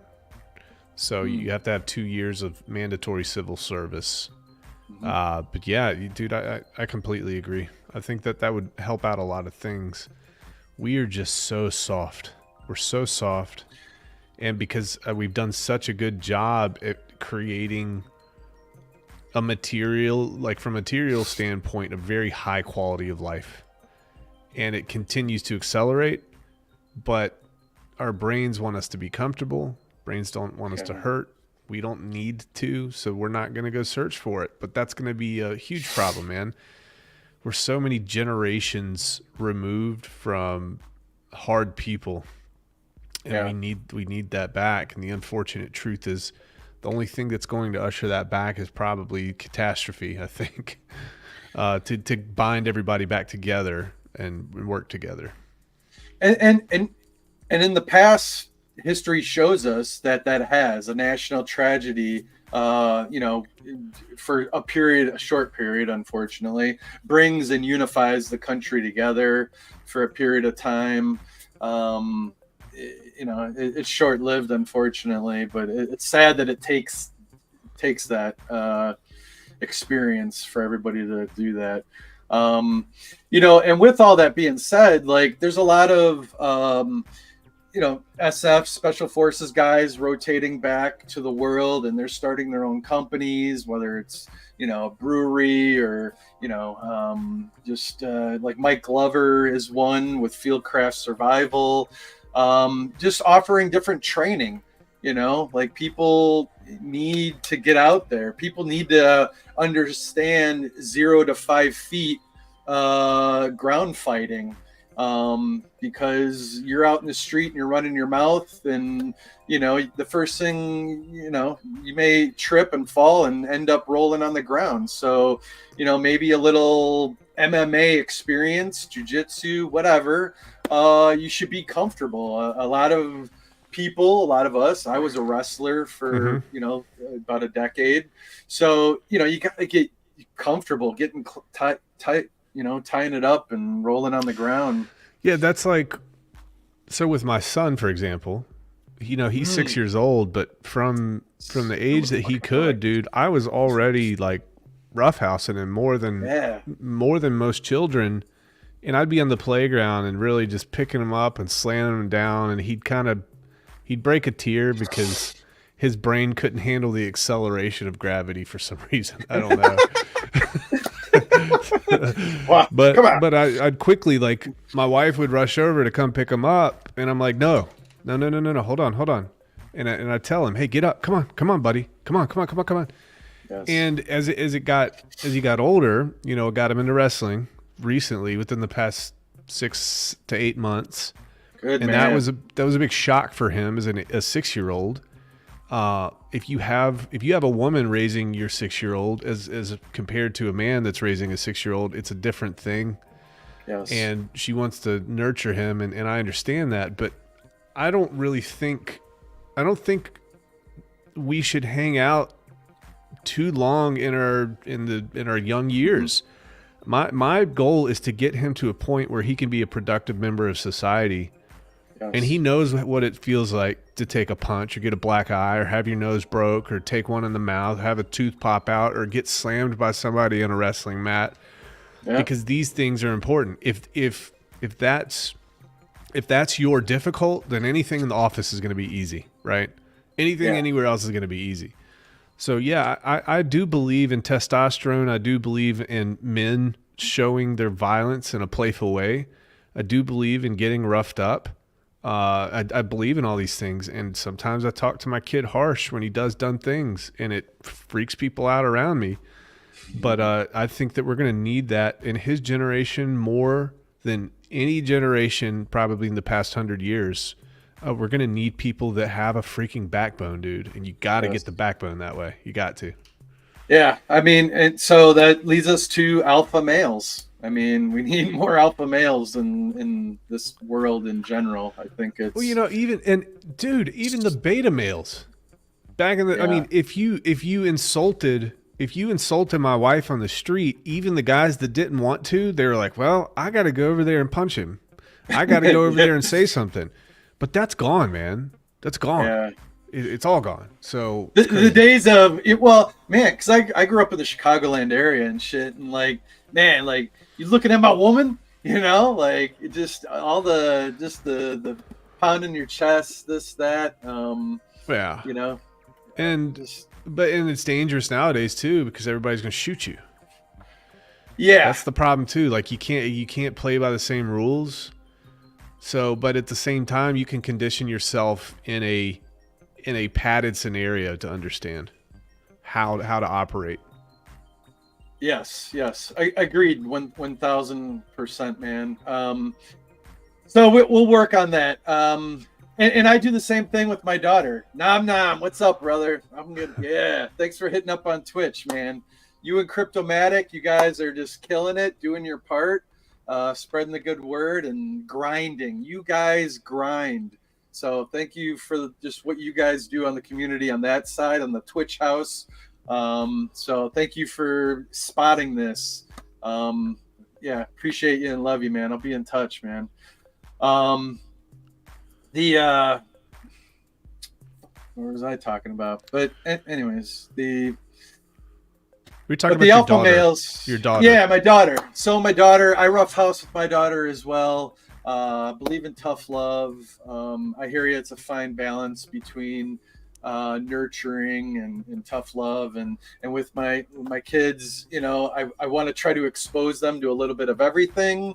You may like this thing, you may not like this thing, but at least you tried this thing, and you know, make it your own, and you know, see where the world, what it takes, where it takes you, and what you they want gotta to do in understand. life. They gotta understand the difference between roughhousing and violence. And if they don't, they're just gonna turn into really soft people, and nobody's gonna want to be around them because they always think that they've been victimized.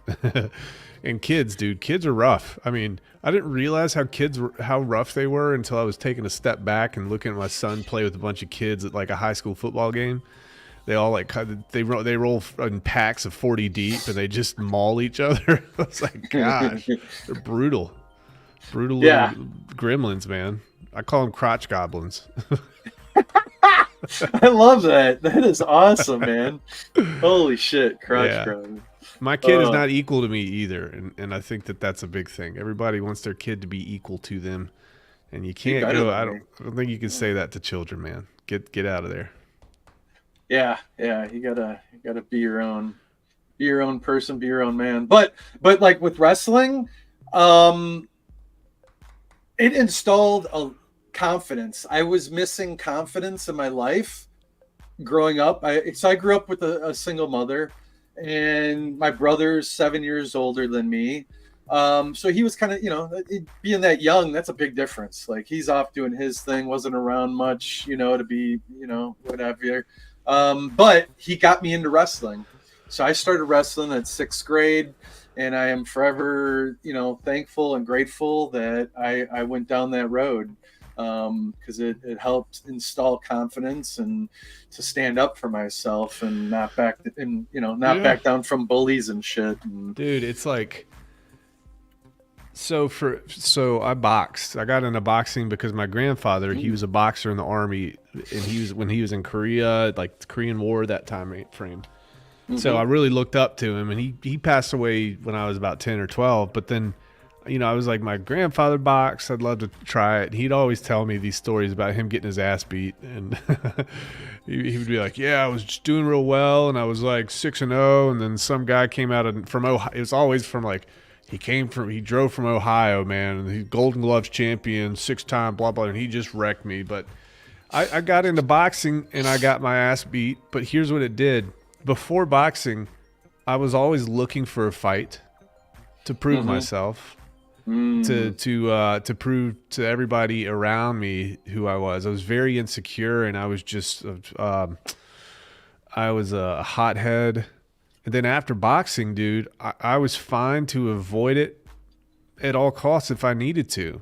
It was a completely different mindset. It's because I had the confidence to know, like, at this point, I need to pick and choose whether or not it's a good situation to break somebody's nose. Like, I don't know how else to say it. Yeah. You have the confidence to be able to walk away. So that was the big realization for me as a young person. Yeah. De-escalation now. You know, fast forward, and verbally, instead of going to fists or going to, you know, whatever, you got to be able to verbally de-escalate something, or have, you know, and that's where, like, taking some classes, go to some trainings. They're out there. And like my liberal ass state of Washington, you got to only, you got to take care of only yourself and your immediate family. Like, you can't interject, unfortunately. And I hate it. Like, if you see a damsel in distress, if I got involved, I'm the potentially the bad person. It's so ass backwards. But don't they have mutual combat laws in Washington State? I thought they did. Oh man, I thought that you could call it out on the street as long as a cop was there to witness, and you guys could fisticuffs. That's what I thought. Maybe in the bars. I'm gonna look it up. I'm gonna look it up. But what the laws are and what the attorney general will or will not file a case or will bring a case against is another story. It's well, here it is. Mutual combat is legal in Washington State, which means that individuals can engage in a consensual fight without facing criminal charges as long as no deadly weapons are used and there's a law enforcement witness. So I saw this in a YouTube video and I looked it up. You can call mutual combat on somebody on the street and grab a cop, and if they agree, man, you can go at it, bro. Yeah. That's some shit, though. And you know what? Thanks for bringing the knowledge. I mean, just make sure you record it when you're up in the mountains this weekend and you get in a fist fight with a soccer dad. All right. Right. I'll call over ski patrol. I'll do the best I got. Like, can I get a witness? I disagree with this guy, and we're gonna go downhill rolling. Yeah. It's one of those things. Oh wait, I'm sorry. Nowadays you can't find law enforcement in Seattle. So that's true. You Damn it. have autonomous zones on every block. Yeah, I forgot. Fuck, man. Yeah. It's a dog eat dog world, man. I tell you. There's a weird ass. Like, they're on Instagram a lot. Something about Seattle. Life in Seattle or Seattle Live or what have you, and dude, like, and it's legit. Like, you think you're watching a movie, but dude, like, you just walk downtown Seattle and you just see like the people on Spice or whatever popping out of the alleys and just they're zombies. They're zombies. Yeah, 100% zombies, man. It's a perfect picture. It's the end of society. I mean, you get to take a glimpse, and it's happening in every one of these big cities, man.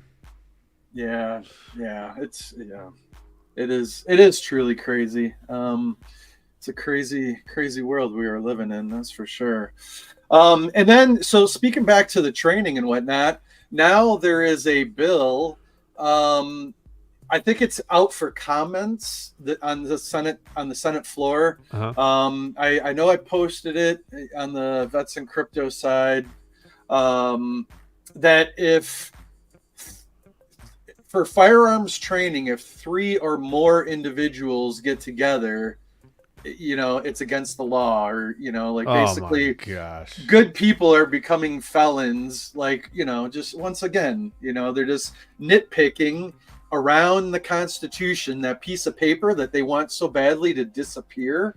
They're just chipping away at that 2FA any which way they can, man. I mean, that is the most absurd, asinine fucking thing in the world. But yet Joe Blow on the black market can go and get a firearm or what have you, but yet the good guys with guns, Well, what they do, they take the very, very marginal example of bad things that happen. This is how the liberal mind works. They take the marginal example and they explode it into a nuclear example. And they don't talk about everybody else who's doing the right thing. And you have at each tier of this decision making, or at each tier of this ideology, at the bottom tiers, people really do believe, they've been convinced they're making society better. So it's a hard argument to work with them. At the higher tiers, these people understand that in order to move their agenda forward, they have to strip away these rights, these constitutional rights from us. They see, like you said, the Constitution as an impediment to their agenda. So it's you can't lump everybody into one section, because people thinking different things at different levels. And then you have the whole aspect of those folks who are making the decisions, the legislatures and the policymakers. They are getting kickbacks and they are getting guaranteed 6-figure, 7-figure jobs after they get out of Congress. And they have these lobbyists in their ear all the time. And the money is just horrible. Guys, this is late stage capitalism that has turned completely socialist. And if there's a difference between socialism and communism in the West and socialism and communism in the East, we just have a different flavor. It's the exact same thing, and they've got to strip that. And people in Europe, this and that, they also want us to be stripped of our rights because we do represent a beacon of hope for the rest of the world. People see us as the last great stand. Mm-hmm. So at this point, it's like, I think that you're going to see massive amounts of civil disobedience as they try to push these through more and more and more. People are just going to say no, like, come get them. And you're going to throw us all in jail. And that's where we're at now. So, yeah, and I think that's what they're afraid of, right? I mean, and whatever, an armed militia, all enemies, foreign to domestic, blah blah blah. Why do they have a fence around the Capitol? Like, what are they afraid of? I mean, they've been going hard at picking out people, in the military, even booting some of them out that they're nervous about, what have you, just because maybe freedom of speech. Now, it's granted if you're active service, like, and you're, but anyway, I don't know. Well, they do. They put active duty members on this watch list. Because and there's a lot of reasons for that. A lot of active duty members happen to be men as well. And especially in the combat roles, it's like 95% men. So that's the biggest existential threat. They got to remove the people that are actually going to say something. They got to remove the men out of society to be able to railroad everybody else. Because again, the men in a proper nuclear family, they're the protectors of the family. So they're degrading that nucleus. They're taking away their hardest. They're trying to strip it. They're trying to get in kids' heads and convince them that they're this or that. And that also degrades the nuclear family. And it's just so blatantly obvious to me at this point. And I've been watching it unfold for 20 years. I've been watching it. And here we are. So it's like, we just have to say no. We got to say no. And I'm willing to fight that battle. Yeah, they keep pushing, man. They keep poking the bears, and just like, I mean, I swear to God, like, just even this bill that's up for comments about 3 or more people getting together to go train out at the range just to have some fun and so, oh man, like crazy people. That's just... It does, but here's the thing. The thing that stinks is these people aren't students of history, so they don't understand what happens when they do wake up the silent majority. And it's never good for them, and they don't understand that. It's never good for them. Now, it's not good for anybody else either, because you just go through some really hard times for decades and decades and decades, and sometimes centuries, unfortunately, if you look at history. Yeah. But it's not going to be good for them, and they just live in this bubble, and they just don't understand. They don't care. They think they're protected, and that will shrivel away. Yeah, it's going to be fugly, and to me, that is part of the problem of erasing history. If you don't want to repeat history, then don't delete it and erase it like it never existed. And we're seeing that. One by one, statue by statue, for better or for worse, get depleted, erased. And man, I mean, it just even, like, we don't even talk about like public school education and, critical race theory and all these other things that are just being, jammed down people's throat. And unfortunately, if you don't have the money to put your kids in a private school, to not get brainwashed and indoctrinated, not everyone's got the thousands of dollars to do that. There's a book called Why Johnny Can't Read. Okay. This book is wild. and a couple of books that are associated with this are wild. There has been a plan since the late 1800s, mid to late 1800s, well, late 1800s, to destroy Americans, okay? And destroy America, destroy our institutions, destroy our capitalism, and they have targeted the schools. And this is very well documented, and unfortunately nobody knows about this. I would highly encourage people who have children to read about this, because this might speak directly to some of the issues that you're having.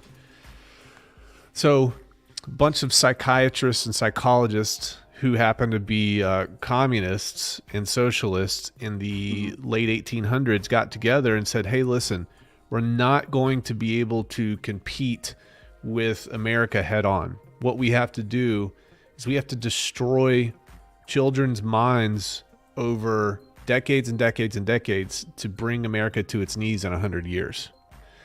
And they started with reading, and they figured out that if you teach children how to read with a pattern system instead of a phonics system, which is sounding out the letters, Right. it actually causes massive amounts of dyslexia.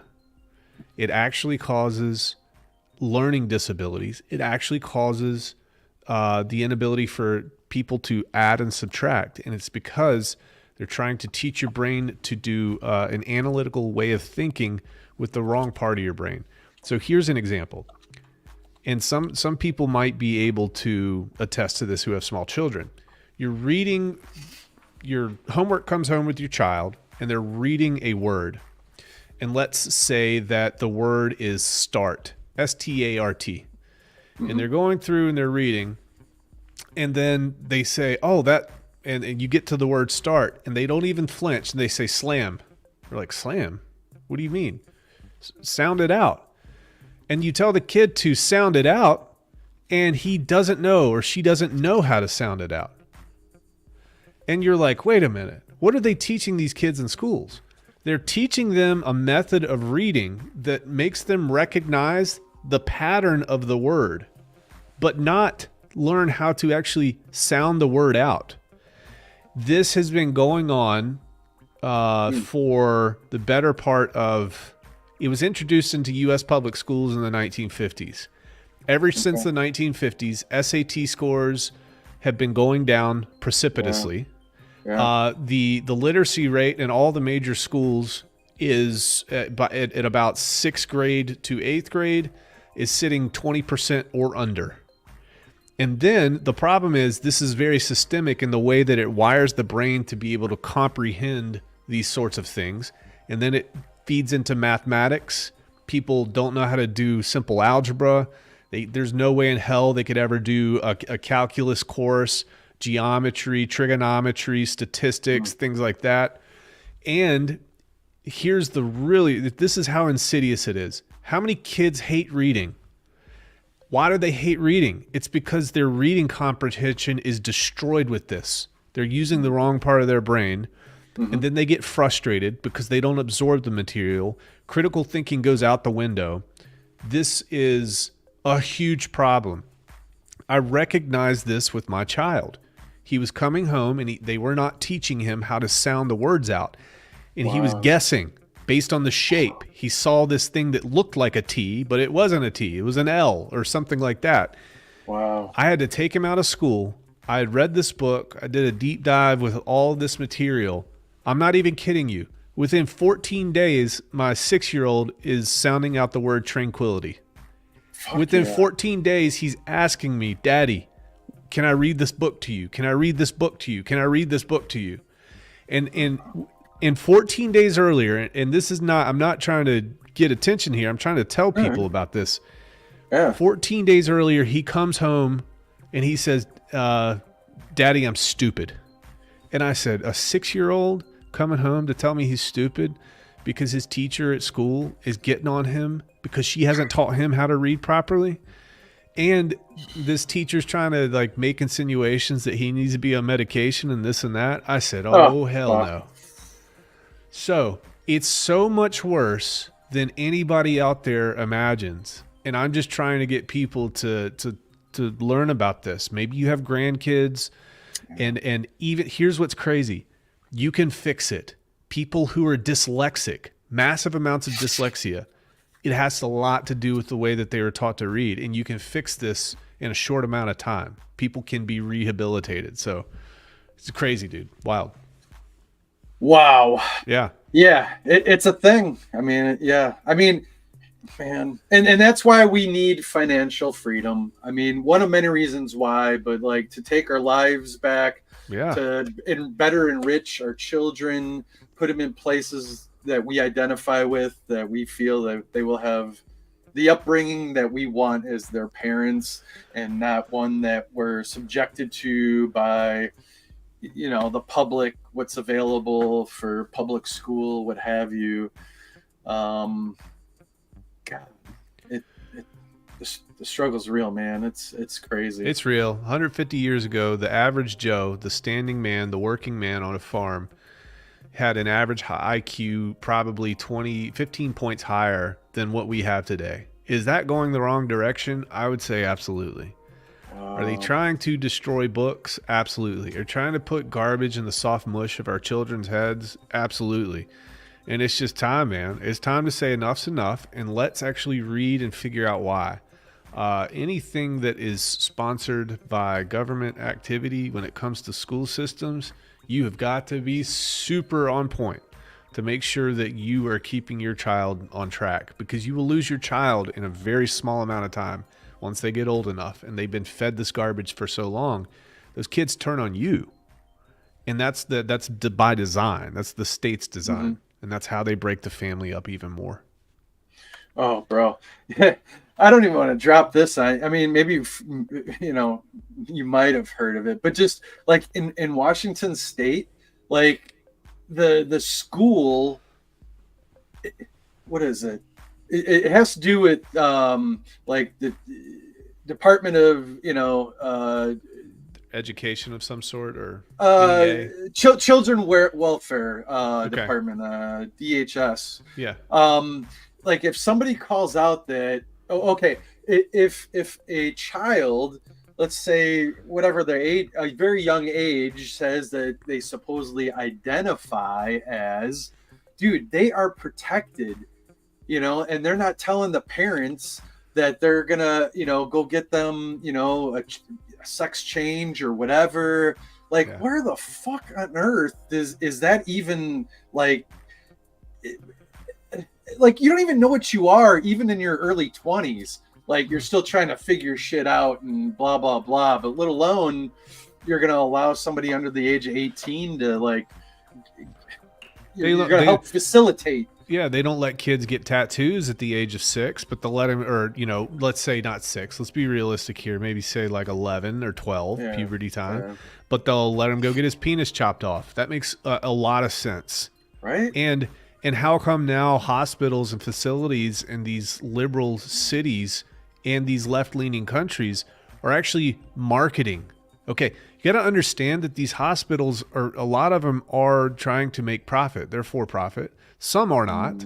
But there's a business behind this too, and everybody wants to shut their eyes and just act like these people have our children's best interest at heart. And it's like, no, this is a cutting edge medical procedure, and you know, there's a lot of money to be captured out there. So they have to find a way to subvert parents.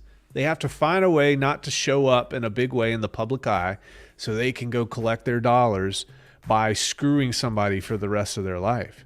It is, there's no other way to put it here than just pure evil at this point. Like, these people have lost their minds. And it also has to do with, I think, children weren't raised properly a couple generations ago. So those children grew up to have the mindset of a 25-year-old. And then the 25-year-olds got of age and they started having children. They didn't have any wisdom. They didn't read books. They weren't biblically grounded or had no religion. And then what happens next? Those 25-year-olds have babies and raise those children. Now those children have the emotional IQ or general IQ of a 15-year-old. In every generation, we are going backwards in terms of our, I mean, I went to the damn, I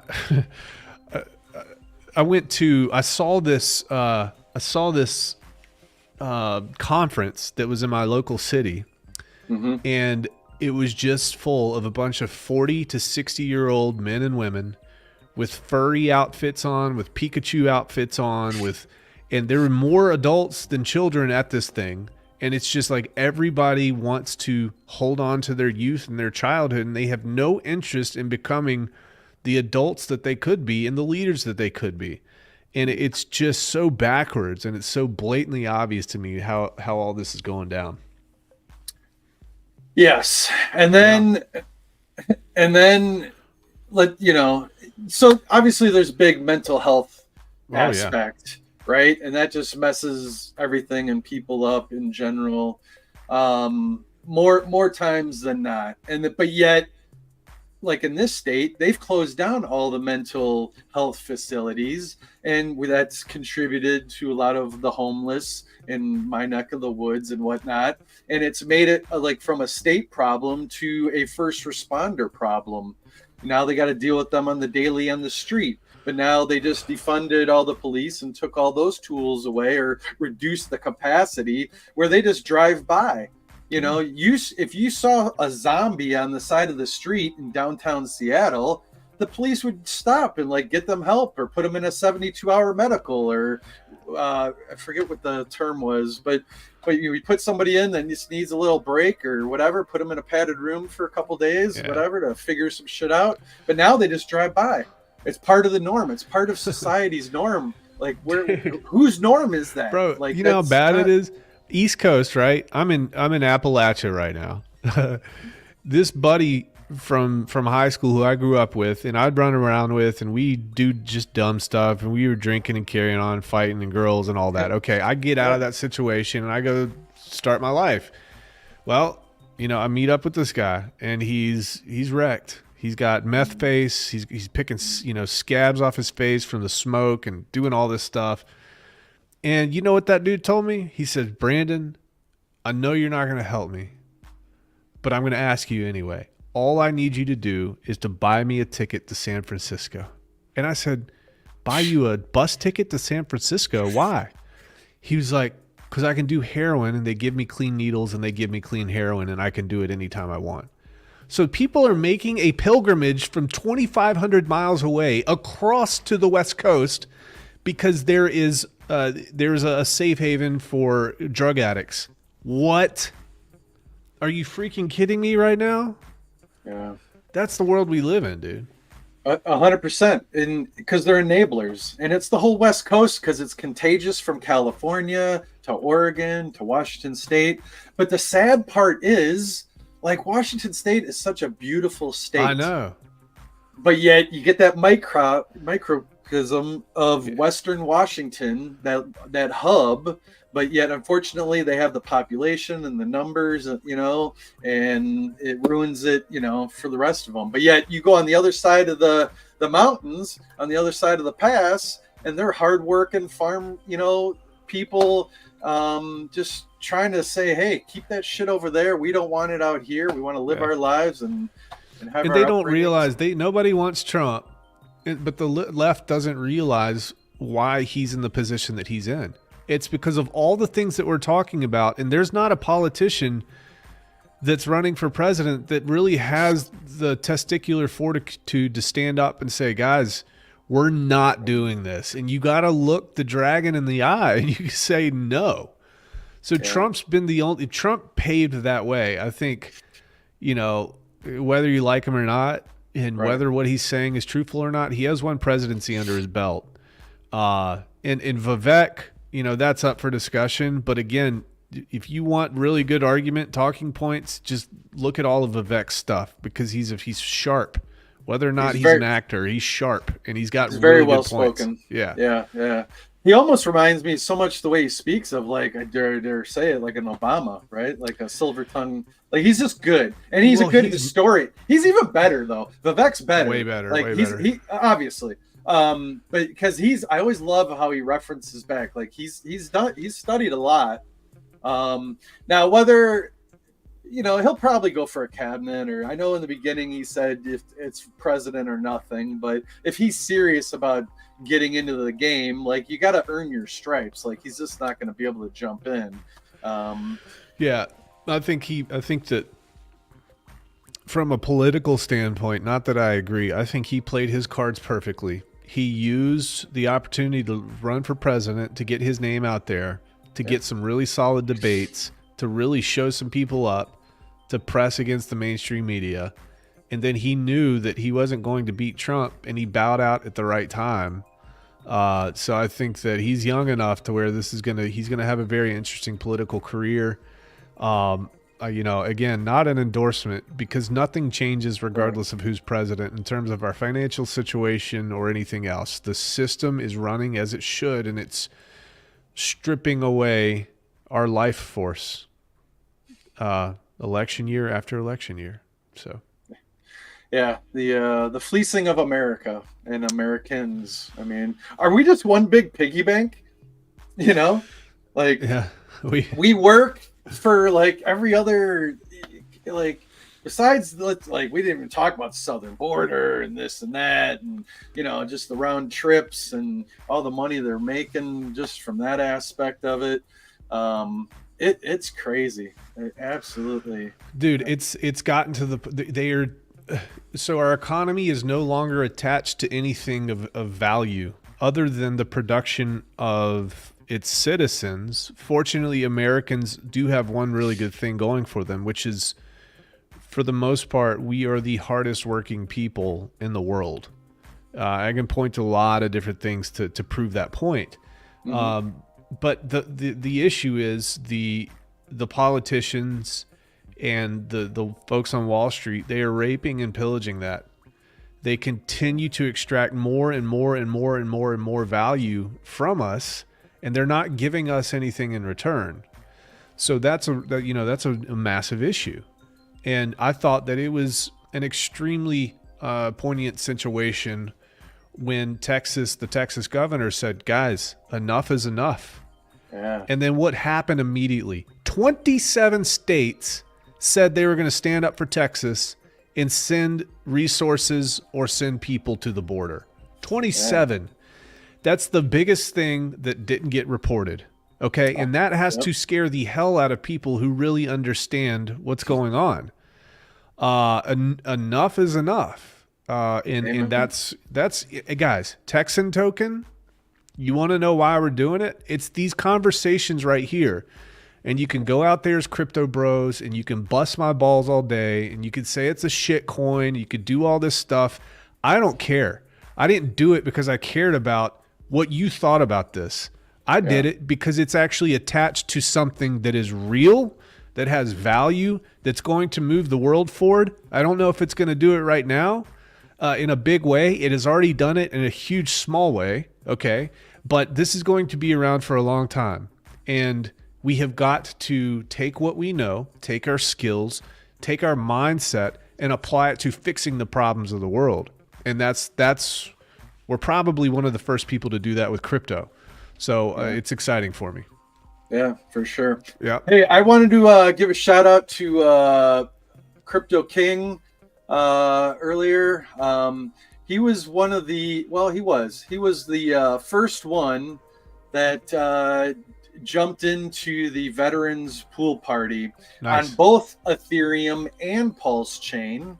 I haven't looked at it lately, but I just wanted to give him a shout out because he said I could, and I know he was the first one to jump in and support that cause. Also, you guys see this shirt. I don't know if some of you know what RED acronym means. So on Fridays, it became a thing. Remember everybody deployed. Nice. So today is Red Friday, so hence the shirt, and just the nod to remembering everyone out there forward deployed and in active duty and just putting themselves out there, right? And there's nothing worse than getting deployed and having people forget about you after about 30 days. The letters stop coming. That really sucks. And let's make that a point. Yeah. If you know somebody, even like Jesus, like boot camp letters helped me mentally get through the hell. Yeah. That and going to church for 1 hour on Sunday. Yep. That was my only escapism to, just not have anybody like a bunch of DI covers pecking at you, just tearing your ass apart. Yeah. And what doesn't kill you makes you stronger. But That's right. what do the Navy SEALs always say? Like yesterday was easy, or no other. Yeah. Today was the easiest day. Yeah. And to that point, but yeah, man. Fuck, we just keep rolling on. Oh, there's tons to talk about. There's tons to talk about, man. All the world's problems, man. It's crazy. That's why I hate getting sucked into this Twitter stuff, man, because it's like ultimately, man, like it's noise. It just doesn't matter. No, but you gotta play. The unfortunate thing is, if you want to have a seat this crypto game, that's the game that's being played. You just got to play it better than everybody else. But yeah, it gets on your nerves. Yeah. Do we dare say it's a necessary evil? I mean, obviously, absolutely. Refer to it as crypto Twitter, crypto X these days. It's great, dude. It's a battlefield of ideas, and I love it. I do love that part. Yeah. I mean, I don't know that.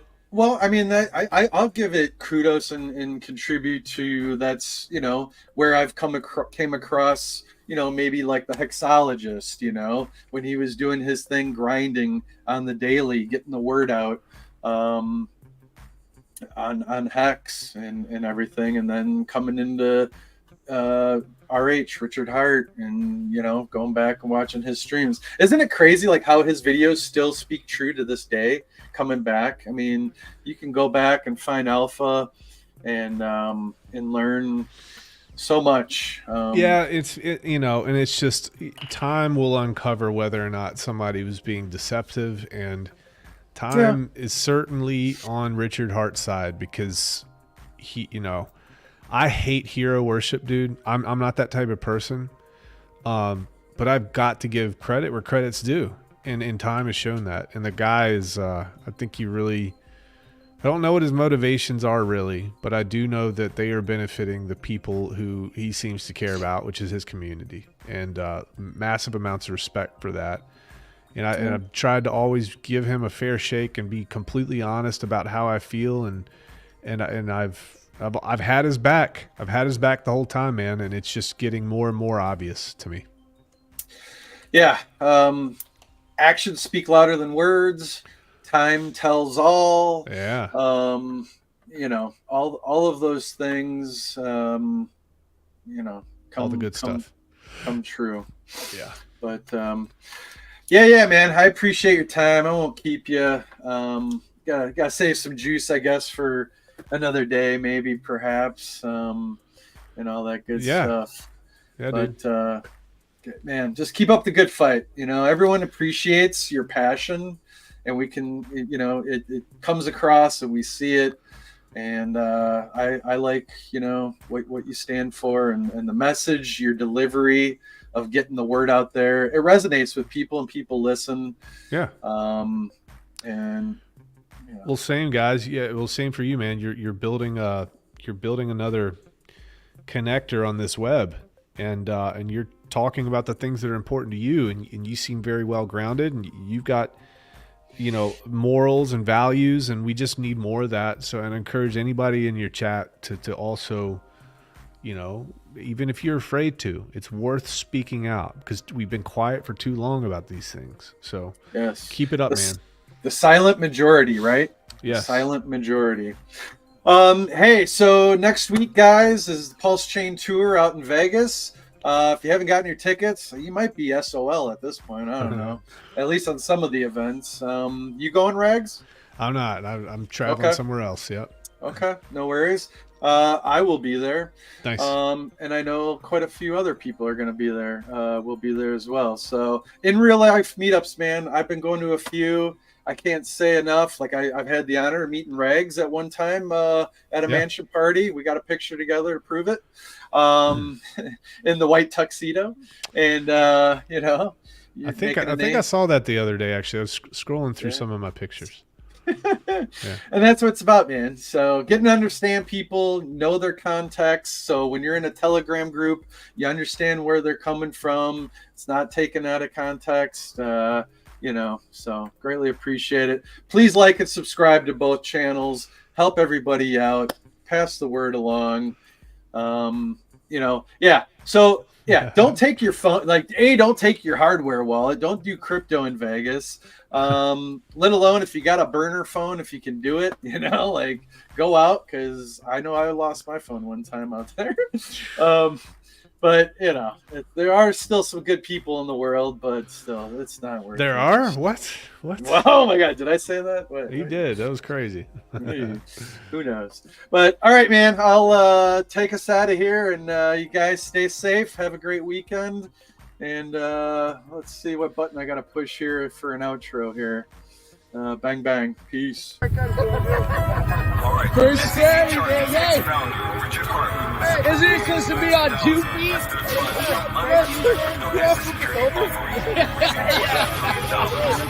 Holy. Yo, it's the Hexicans again. Crypto, this ain't the end.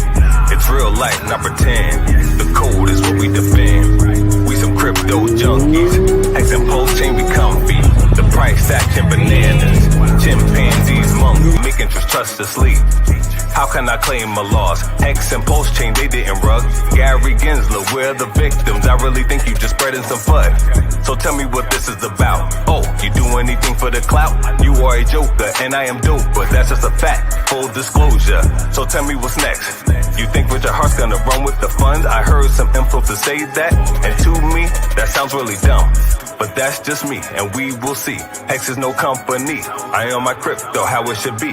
No restrictions, totally free. With DeFi, there's no middleman. Just code program to do what it do. Repetitive tasks, kiss my ass and regulate this new asset class, cause we some crypto.